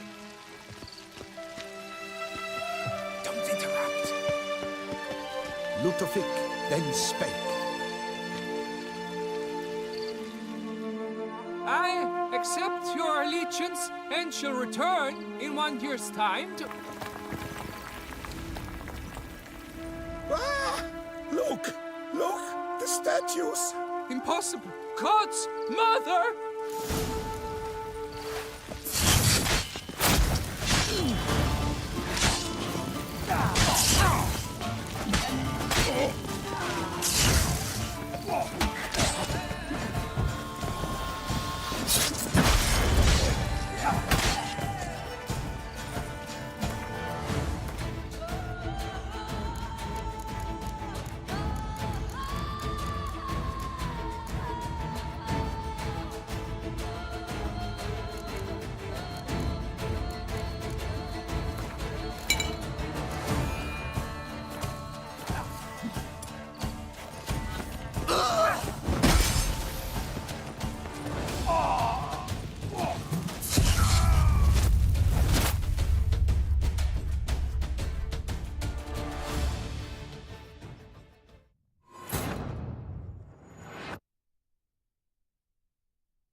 sculptures.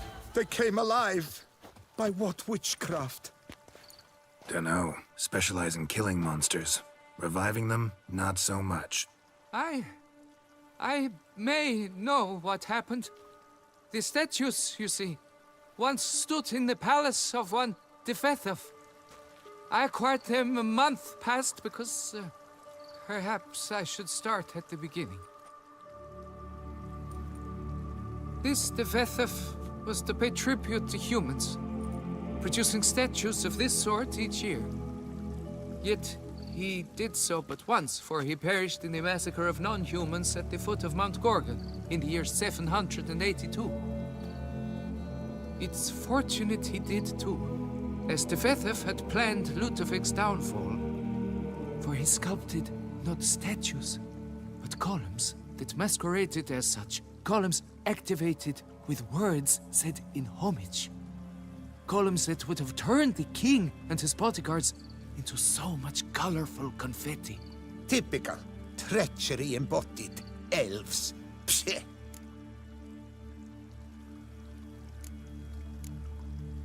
You're no better. Elves were just defending their territory. You humans took it, but you still weren't sated. Had to cut the elves down, every last one. You? What does that mean? You're a man as we are. Yeah, in a way. Just ashamed to have to admit it sometimes. Your words? They're wrong, Witcher. But I'll not let you leave empty-handed. Take this as your reward. Farewell.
Faster.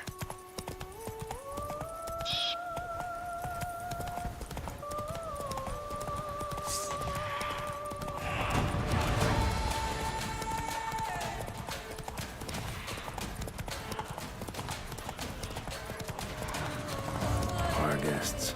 Never a good omen.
Sense that the spoons are beating out some kind of rhythm, a message, trying to tell me something.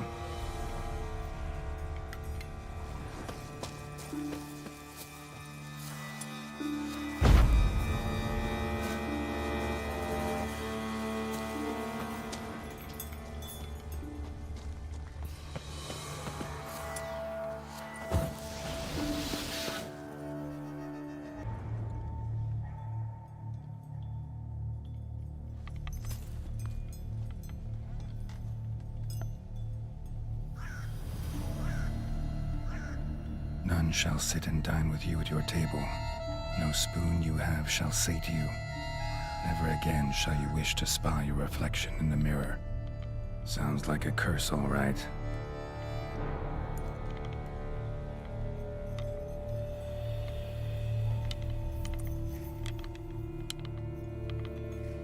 Somebody's clearly obsessed. Regis mentioned the place might be cursed.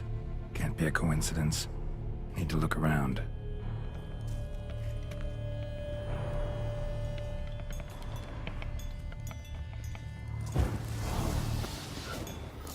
Pigsty. Need to search it thoroughly. Find a way to collect some white saliva. White's obsessed. A real collector. Thoroughbred. Spoon. Pretty ordinary. Maybe a little old.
Poor girl.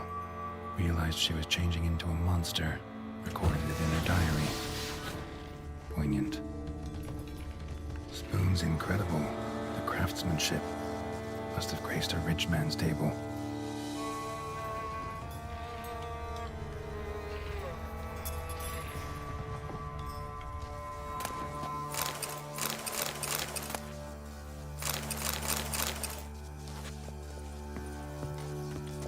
Smashed mirror. As if someone couldn't stand to look at themselves. The monster. Journal's author, maybe?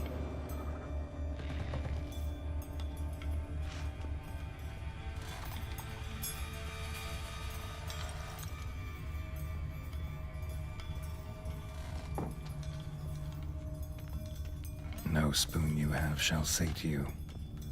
Whatever lives here treated that literally. Still searching for the right spoon.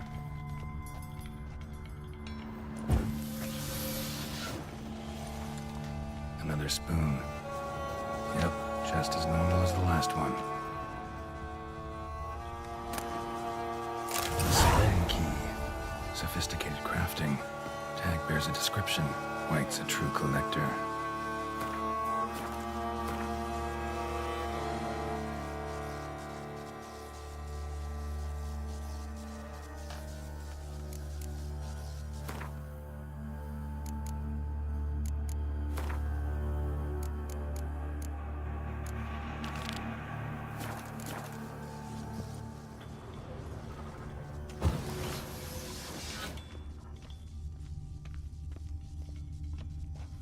Skeletons. Doubt they came here willingly. This have anything to do with the curse? None shall sit and dine with you at your table. It'd make sense.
Woman's name scratched into this wooden spoon. Romantic. No claw or fang marks. Probably choked to death. Right arm bit right off. Teeth all knocked out. Somebody tried to force feed him. Broken neck. Indentation in the skull's lateral surface. Smacked in the head with something heavy.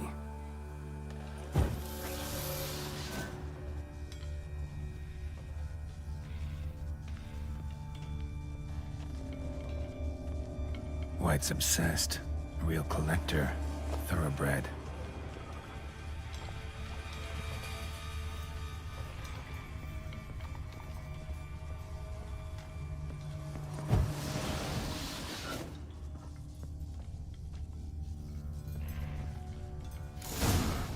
Actually does seem like a White's lair. Bit atypical, but still. Cauldron should be somewhere around here.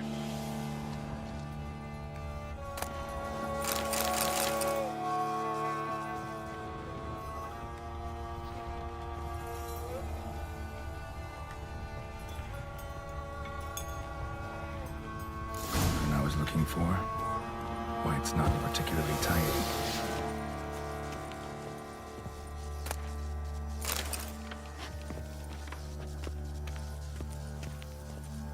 Table's set. White, who lives here, is getting ready for some sort of feast. White that lives here, definitely afflicted by a curse, and it's been trying desperately to lift it. Spoon, pretty ordinary, maybe a little old.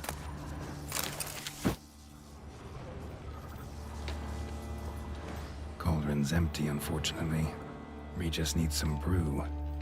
Afraid he won't get that. No choice but to hide and wait for the saliva glands and their bearer. Need a spot that'll let me observe the cauldron.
Not gonna hurt you.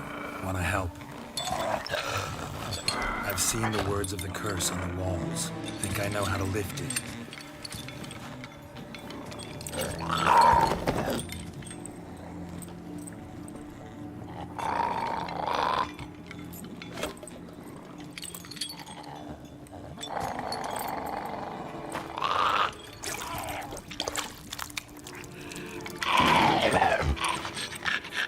Tried to bring folk here, convince them to sit at the table with you, right?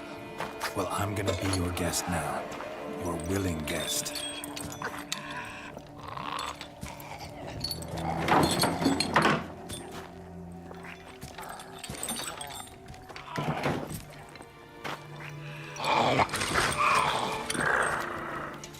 Just need a bit for Regis. And now we'll tend to you.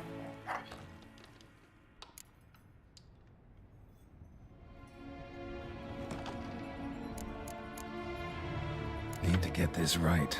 Words of the curse were, none shall sit and dine with you at your table. No spoon you have shall sate you.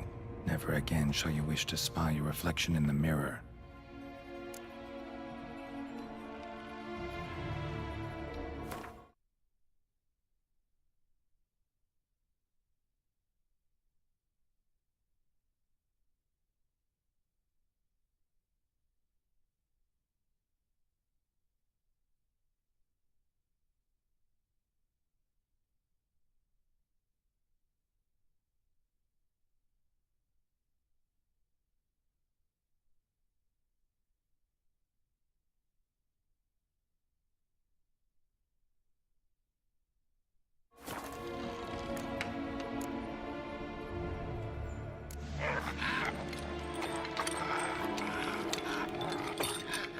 We can't use spoons.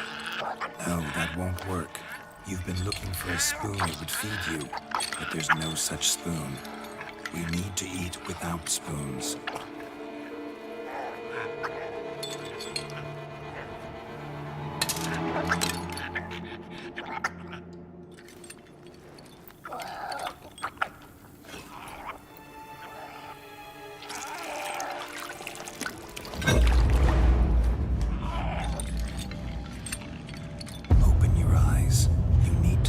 Likeness.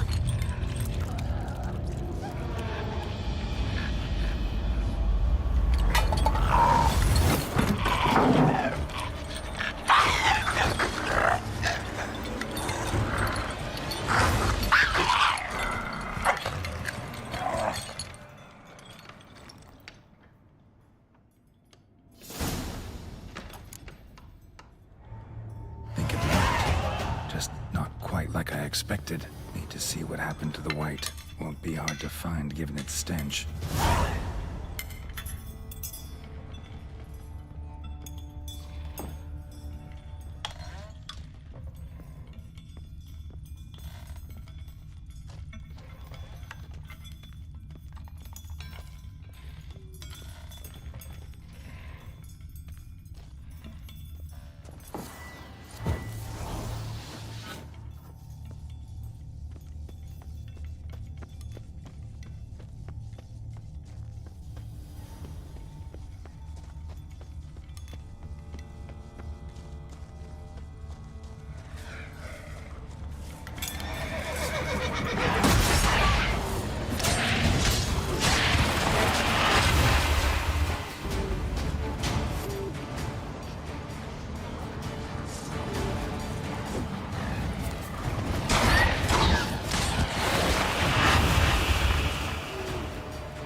Easy. Not gonna hurt you. Eat. I must eat.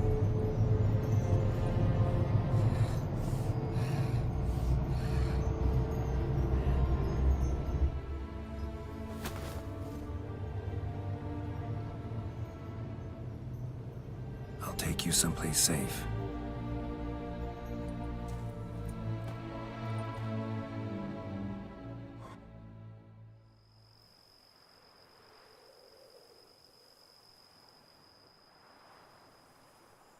So I took her by the hand and led her here. Seemed the only sensible place for her. You did the right thing, sir. She should recover quickly here. Don't worry, sir. I shall see to everything. She is safe here and in good hands. She'll soon be back on her feet. Might actually take a while. She hadn't eaten anything in over 100 years when I found her. Horrid. Whatever brought this about? Told me her story on the way here. Her name's Marlena. She was once the very beautiful and proud heiress to the Trastamara estate. One evening, when she was holding a banquet for friends, a beggar came to her gate seeking alms. He had a bowl and a spoon with him. He sat outside her fence and waited. I've heard of the custom. An ancient rite of hospitality that obliges one to give food and drink to such a guest lest he depart hungry. To neglect the custom is to bring great misfortune down upon oneself. Marlena didn't care a whit for the old customs. She drove the man off, saying she'd rather feed the leftovers from her feast to her dogs than to give the beggar anything. The beggar then broke his spoon, cast a curse. She was beautiful, so he said she'd never wish to look at herself in the mirror again. Since she adored feasts, he swore no one would ever wish to sit and dine with her. And as she even refused him the crumbs from her table, he swore she'd never find a spoon in the world that would sate her hunger. A harsh punishment. I imagine lifting the curse was hardly simple. Curses are tricky. They play on irony. Always gotta figure out what the catch is. Marlena had spent decades looking for a way to lift it. Transformed into a white, she stole spoons and lured folk into her home, trying each time to get them to dine with her. Didn't work. So what did? Someone had to sit down and share a meal with her, of their own free will. They had to eat without using spoons, and make her look at her reflection. That's it? That was all it required? Simplest solutions are sometimes the last that come to mind. Besides, when you're a white, it's pretty damn hard to find willing human company for a feast. I imagine so. But, most importantly, it is now over. Please, don't worry. She will be in good hands here.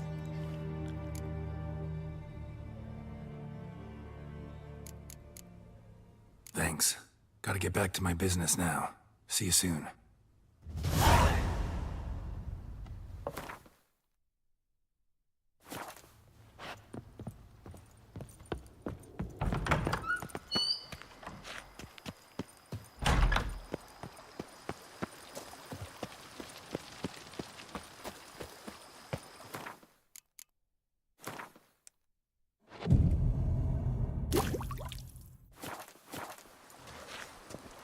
bushel of grapes is more a burden than that steel of yours.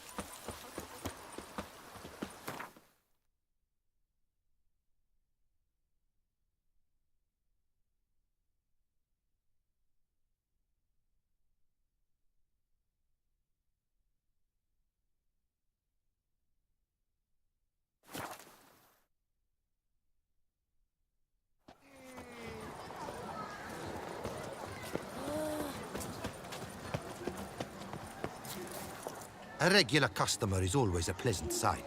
Have you some custom for me? I'd like to change some coin. Naturally. How much do you wish to swap? Nice tune.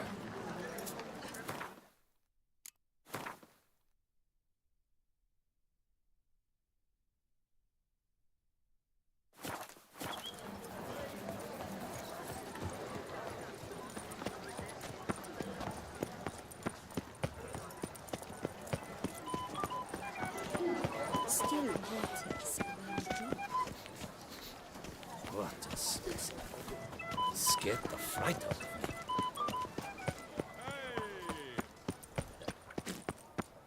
I must not go to the men about this stove. Witcher.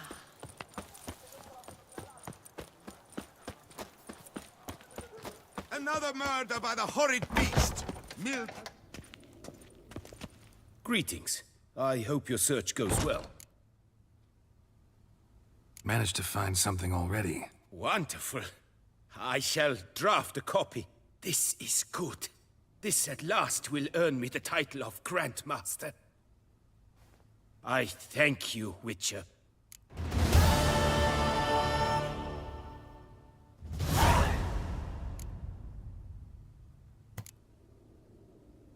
Would you craft something for me? Of course.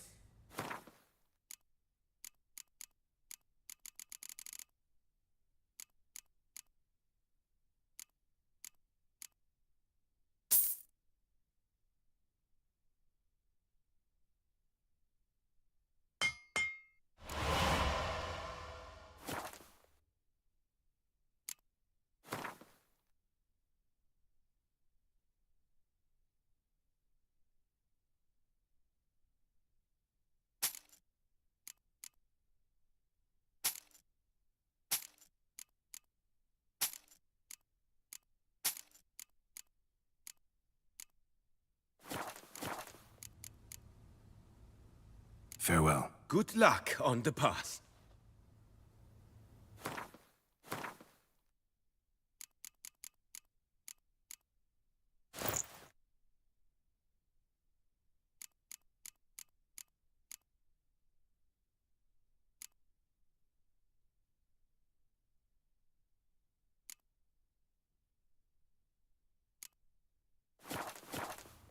Greetings. I hope your search goes well. Would you craft something for me? Of course.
Farewell. Good luck on the path.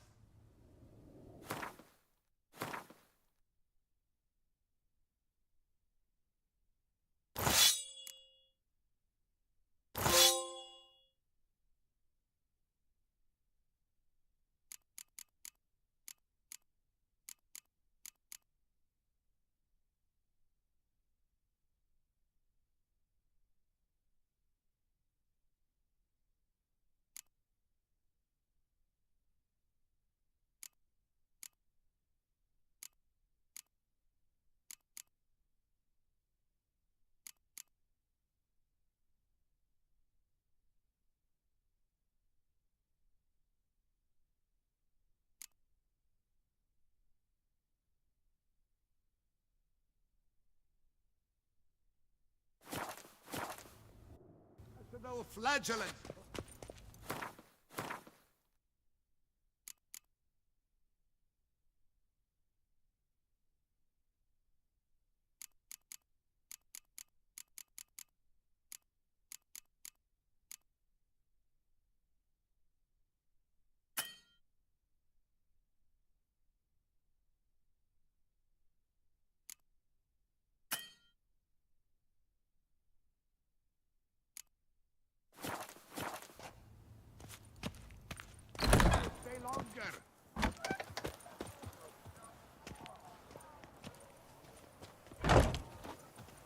The North must be Massacre at the estate of Durand de Savarin.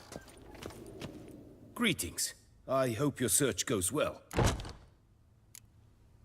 What do you have on offer?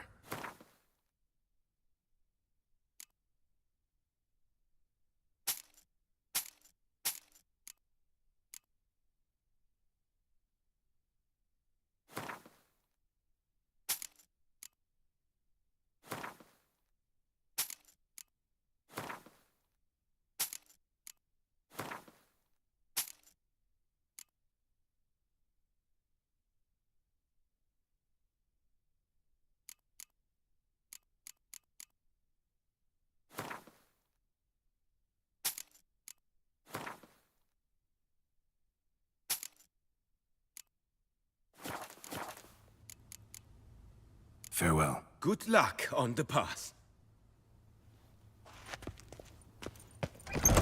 Fine meats available from the butcher in San Sebastian.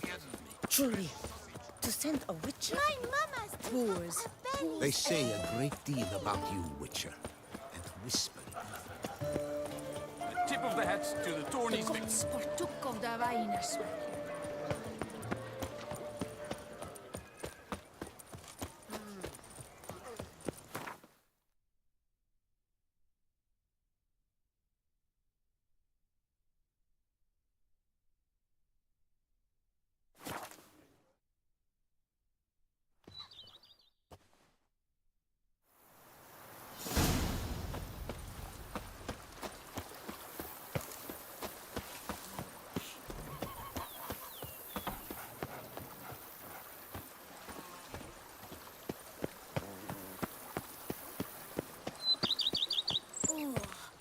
Stump well with that one.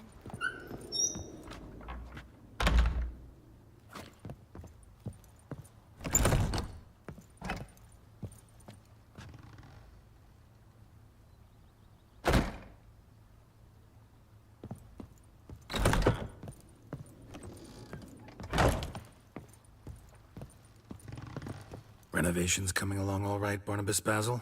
Superbly, sir. General refurbishment has been completed, and I took the liberty of adding 2 racks, each upon which you might hang weapons and armor, if you've some pieces you'd like to display.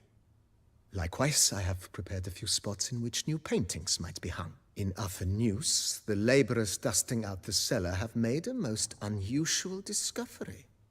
I believe it's something you'll wish to see. If you say I should see it, I'll go see it right now, BB.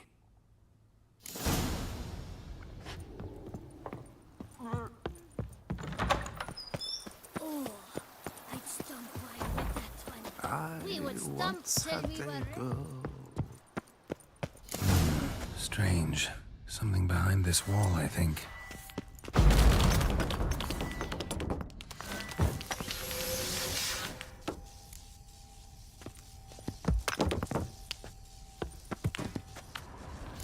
laboratory. Must have been an alchemist at one time.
BB, know anything about the laboratory in the cellar?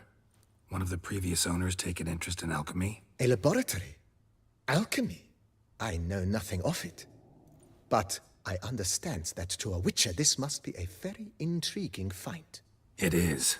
It was walled up. Equipment's pretty ancient too, so it must have belonged to someone who lived at Corvo Bianco before you started working here. Whoever it was sure knew their stuff, though. Got dragonglass vials and flasks, stills, sublimators, vengerometers. Forgive me, sir, but I fear I don't follow. Just saying, it's top-notch equipment. True masterpieces of craftsmanship for use in alchemy. Brewing a concoction with this stuff versus doing it over an open fire? Well, there's no comparison. Then I am all the more delighted you discovered it, sir. Starting to really like this place. Maybe we should keep going, refurbish some more. What do you think, BB? As you wish, sir. Shall we see to the house or the grounds this time? Feels like by investing a bit of coin, I could make the house more functional. Indeed. Momentum is best maintained once established.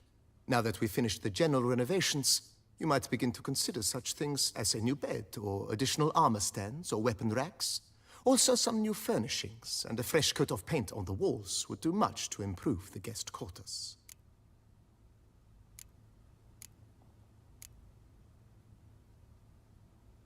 Was wondering about the guest room. Not that I'm expecting company, but... Oh, but that is immaterial. All self-respecting homes should boast a comfortable guest room.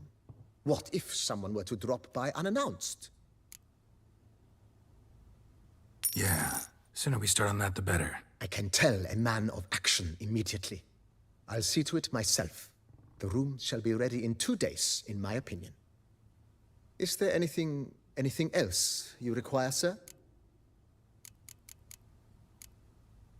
If you don't mind, I'd rather postpone talking about renovations. Need to ask you something else. Of course, sir, as you wish. What is the nature of your inquiry? Starting to get into this whole renovating thing. There must be other things we can improve. What a splendidly wise idea. Now that the general refurbishment is done, why not see to the grounds? Perhaps renovate the stables, or return Madame Boleus's garden to its former verdancy?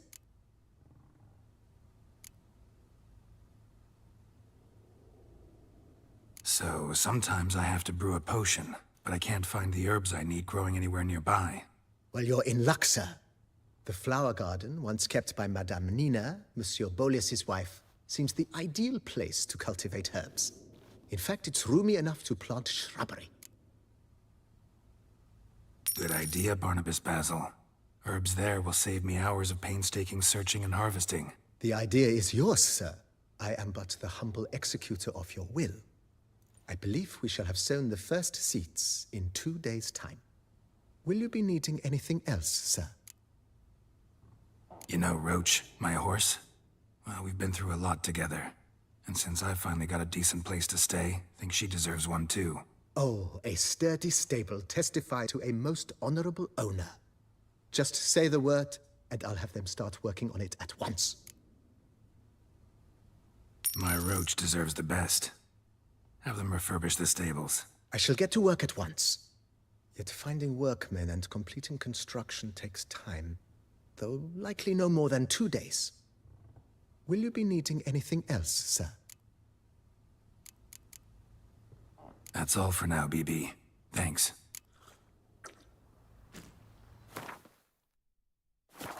How might I be of service, sir? Starting to really like this place. Maybe we should keep going, refurbish some more. What do you think, BB? As you wish, sir. Shall we see to the house or the grounds this time? Feels like by investing a bit of coin, I could make the house more functional. I agree thoroughly, with every fiber of my being. Thinking about buying a comfortable bed. Always wanted one. Excellent idea. In your profession, rest is supremely important. But say the word, and I shall order you a bed from the carpenters who craft comfort for the court. Great. Order me a fine bed, please. Think I deserve one at my age. True indeed, true indeed. I shall send a runner at once. The bet will be in place by this time tomorrow. Is there anything else you require, sir? Could use another weapon rack. Got some interesting pieces I'd like to display. I know of a carpentry shop in town which crafts the humblest lumber into true masterpieces. You need but give the word. Fine. Order the racks. Of course, at once. At most 1 day for them to arrive, is my estimation. Is there anything else you require, sir? Along the path, I've often picked up well-crafted, beautifully ornamented armor. Some of those pieces would look great on display here. I agree. It would lend the place a certain witch's air. Shall I order new stands at once, sir? Yes. Just please make sure they're solidly made and nicely finished. It goes without saying, sir. There is nothing worse than splendid armor upon a subpar stand. By this time tomorrow, they shall be ready to display your finest finds. Is there anything else you require, sir? That's all for now, BB. Thanks.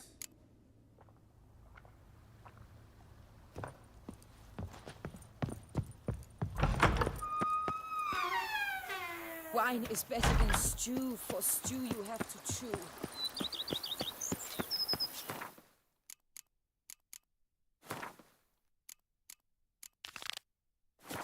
Scrub off the If I trust a woman, remember that.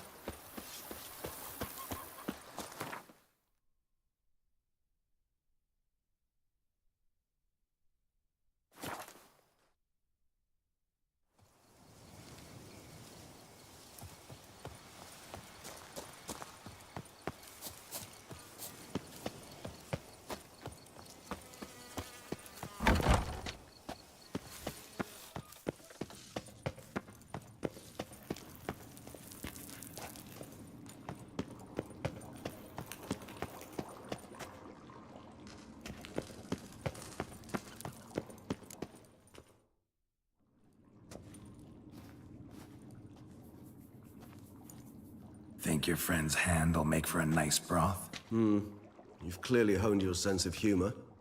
But we are not cannibals, Geralt. I took a fragment of tissue from the hand. It will suffice to prepare some resonance. What did you do with the rest? I cremated it, as our codex commands. A raven told me you'd acquired the necessary ingredient.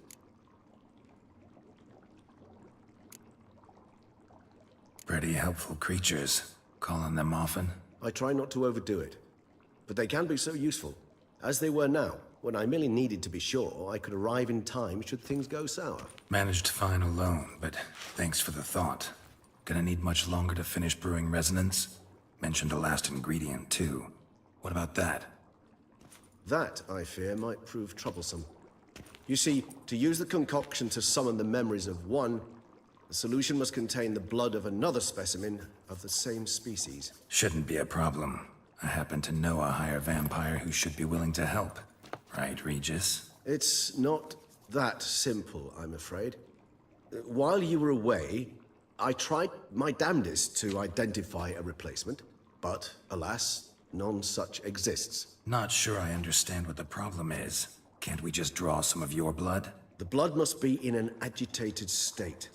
As I'm certain you know, higher vampires can change their corporeal shell. As our flesh changes, so does our blood's chemical composition. To make a long story short, I shall need to induce in myself a state of strong psychokinetic arousal. In brief, madness, rabidity. And that stands to be very, very dangerous.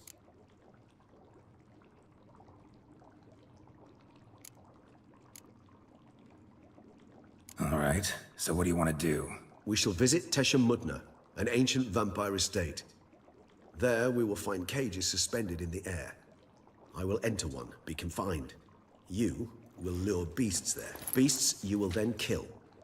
The bloodletting should prove profuse. Abundant enough so that the blood scent will drive me mad. Wild. Tesha Mudna. What's it like? It is a place of torment. A torture chamber. Long ago, shortly after we'd arrived in this world, One among us named Caveau developed such a taste and lust for human blood that in one night he could imbibe an entire village. This brought trouble on the entire species. Common folk wearied quickly of living in constant fear. They began to hunt us, seek the aid of mages and witches in tracking us down. So what? Not like they could ever hope to kill you. But they were bothersome. Forgive the comparison, but when did you last enjoy mosquitoes buzzing around your head? In any case, the other vampires decided something had to be done. Caveau had to be caught and punished. A torture chamber was thus outfitted in the dungeons of Toussaint. Inside it, a cage made entirely of a special alloy of silver, dalvinite, and meteorite steel. Caveau was captured and locked in the cage. Sat there over 2 centuries, driven to fury time after time, never able to escape. Thus I know the cage will withstand the fury to which we shall drive my humble being. See no reason to dawdle. Toussaint, take me there. In a moment. Just one last thing.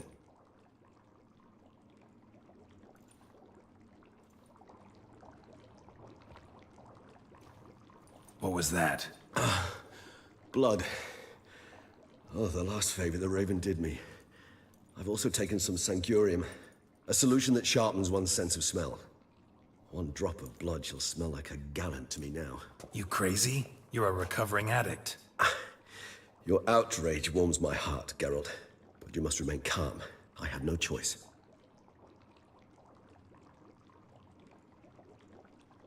As things stand, the die is cast. High time we set off for Toussaint. My head's spinning already, and you're starting to smell quite tasty. And you're starting to scare me.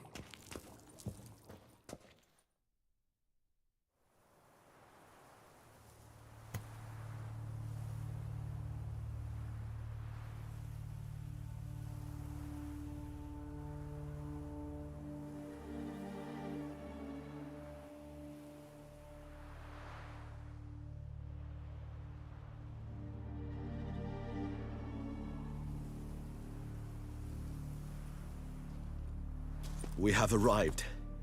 The sacrificial chamber of torture and torment lies underground.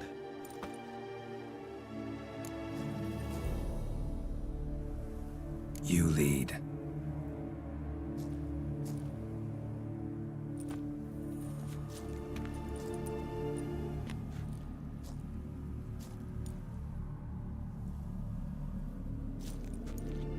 Scurvers must be getting close to their feeding ground. Correct. I told you there'd be danger.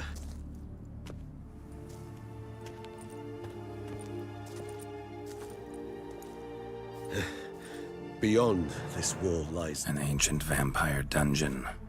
Seen a lot of things in my time. Nothing quite like this, though. I feel honored. A man with such a wealth of experience, yet I'm about to show him something new. Now, to open it.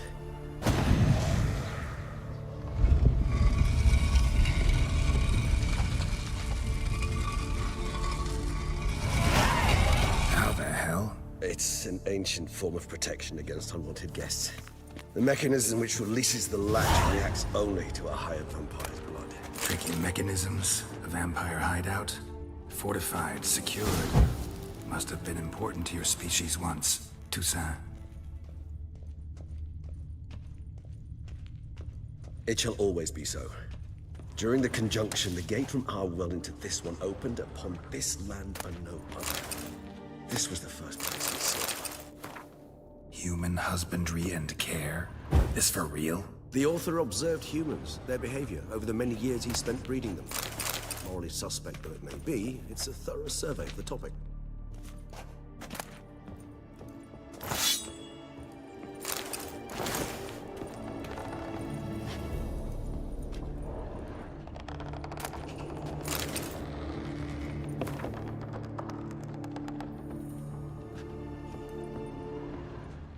This place.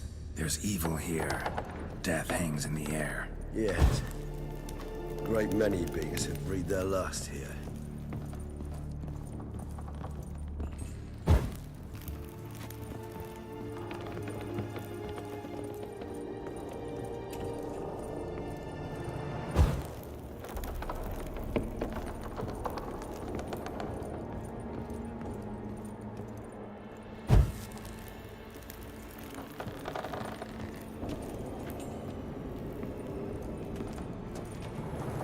glyphs are carved into the rock.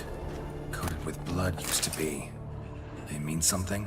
They're emblems, symbols of, well, what you would call tribes, dispersed throughout the world after the conjunction. My ancestors placed them here to remind us all where we came from. Seems your kind assembled a peculiar little library. Indeed, though I personally did not lay a hand to it. Cells? Who for? Ah, disgraceful. Excruciating, so this particular page from my history.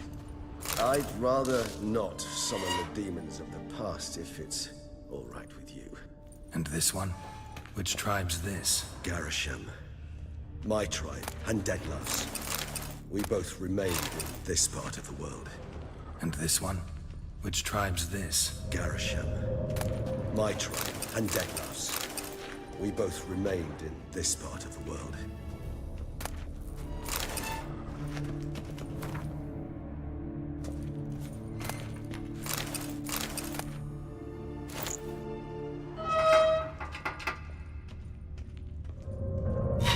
Whose is this cliff? Amarun. They ventured beyond the sea. What's this symbol mean? It's the symbol of the Tedet. Those who went east, beyond the Blue Mountains.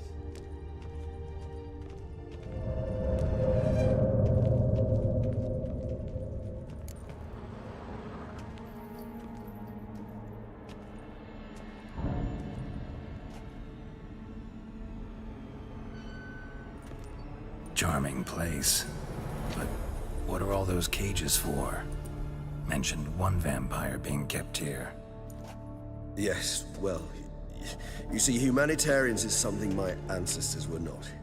They concluded Kagmar would best be punished if he were tormented with the scent of blood he could not taste. Thus, they also kept humans here. Humans whose blood they slowly let. Kagmar ranted and raged in pain as those humans slowly bled to death. They treated them like livestock.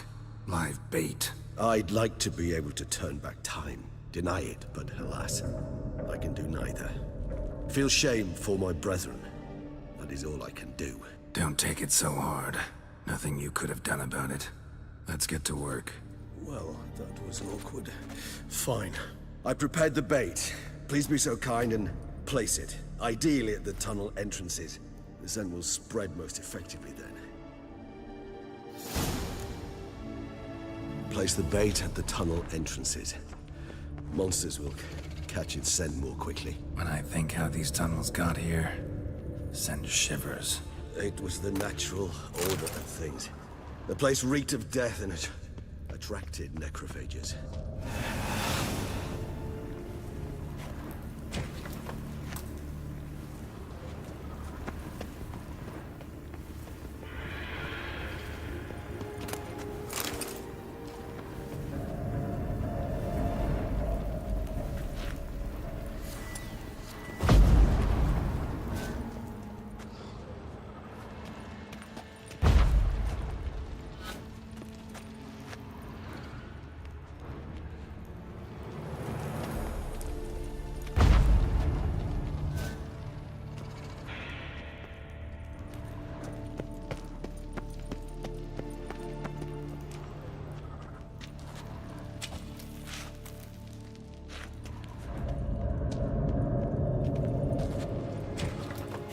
Three done.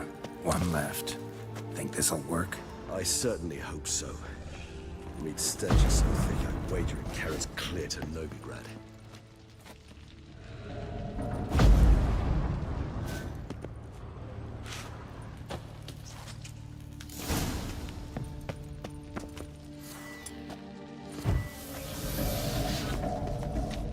Bait set.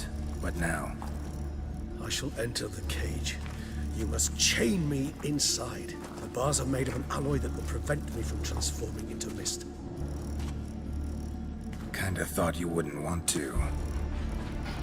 I shall be in great pain. My sole thought being to stop that pain. I cannot know what I will do.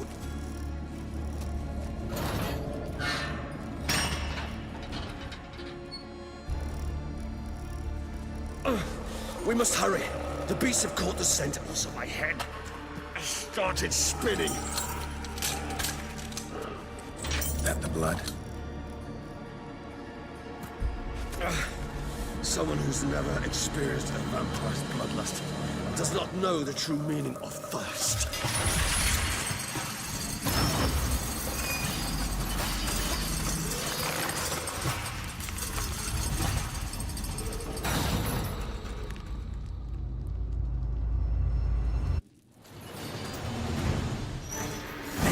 Safe word. You know, something you'll say when you can't take it anymore. And what would you do once I uttered it? Don't know. Call me death. Somehow. Please. Regis has smelled the blood.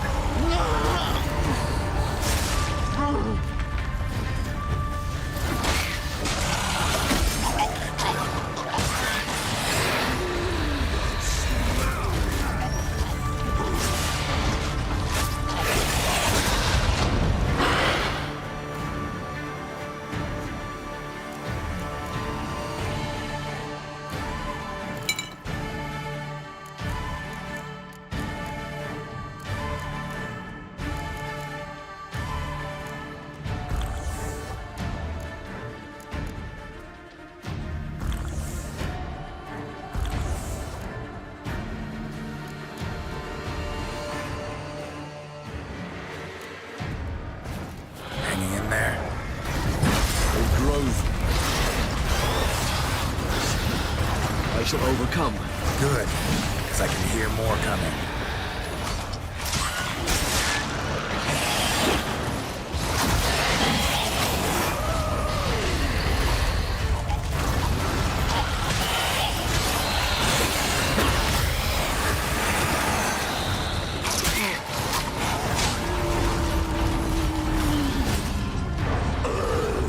Hold on, I'll let you out.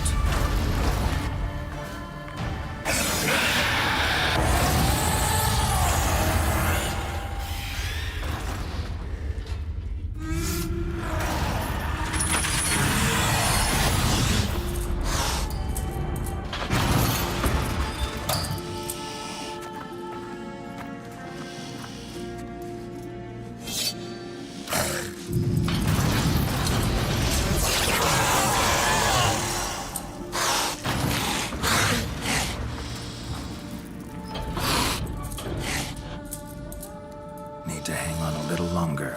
Blood'll dry in a few hours. Scent won't bother me.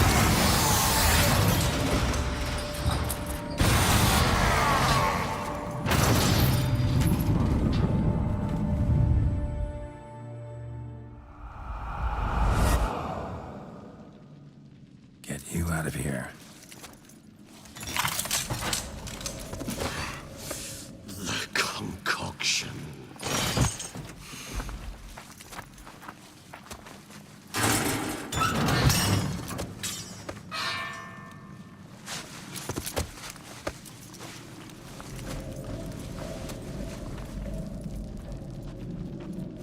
You can't finish it in this state. Tell me how. I'll help you.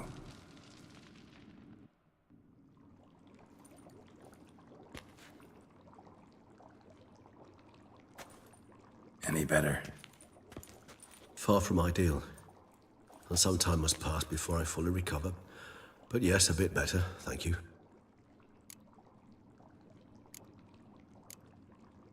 Resonance. It's ready. Are you certain you followed the formula? The proportions were exact, the brewing time precise. This is important, Geralt.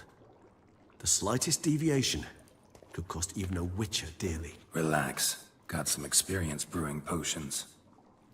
Very well. In that case, let's begin.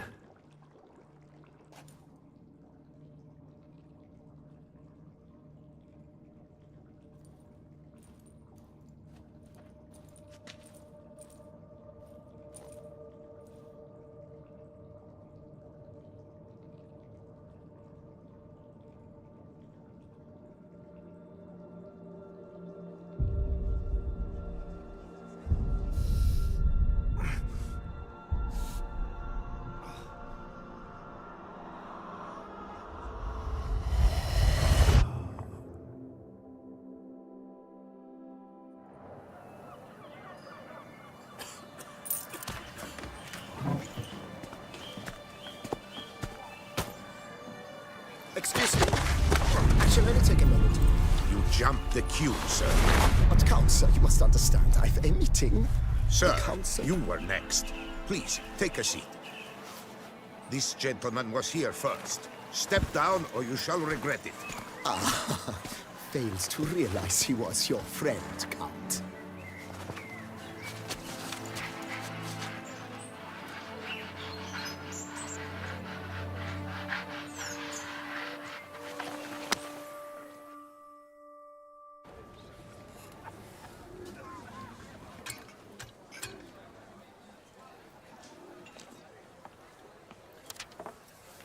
It was then I ordered him to give up his seat and step off the stand.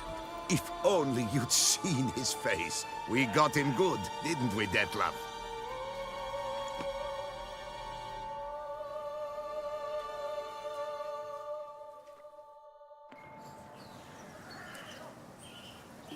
And then Mother insisted we buy the mill. Curious, eh?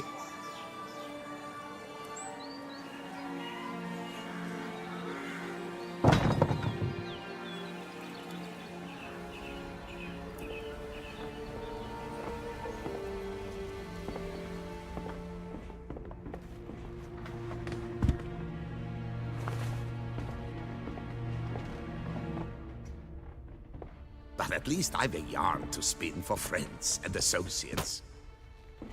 Forgive me. What?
Awake at last. You ride like a squirrel caught in a snare. I'd begun to fear they were death throes, that you'd departed. Sure wasn't pleasant, but it worked. What did you see? Delacroix. His death did not come easy. Seems Detlef had made friends with him. Still killed him. Chopped up his corpse, and he was overcome with fury, remorse. Cut off the hand that had committed the murder. Interesting. And entirely unlike the Detlef I know. See anything else?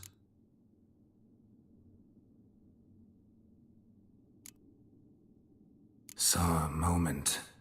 Delacroix did something selfless. Was kind to Detlef. Guess it could have been the start of their friendship.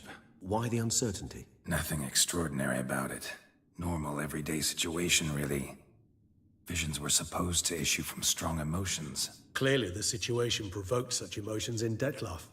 Keep in mind, he did later murder Delacroix. Killing someone who's grown dear to us, it's bound to elicit strong emotion. Vampires are no different in that regard. Did you see anything else? There was something. Showed up twice in the vision. A bootblack stand. Detlef first met Delacroix there.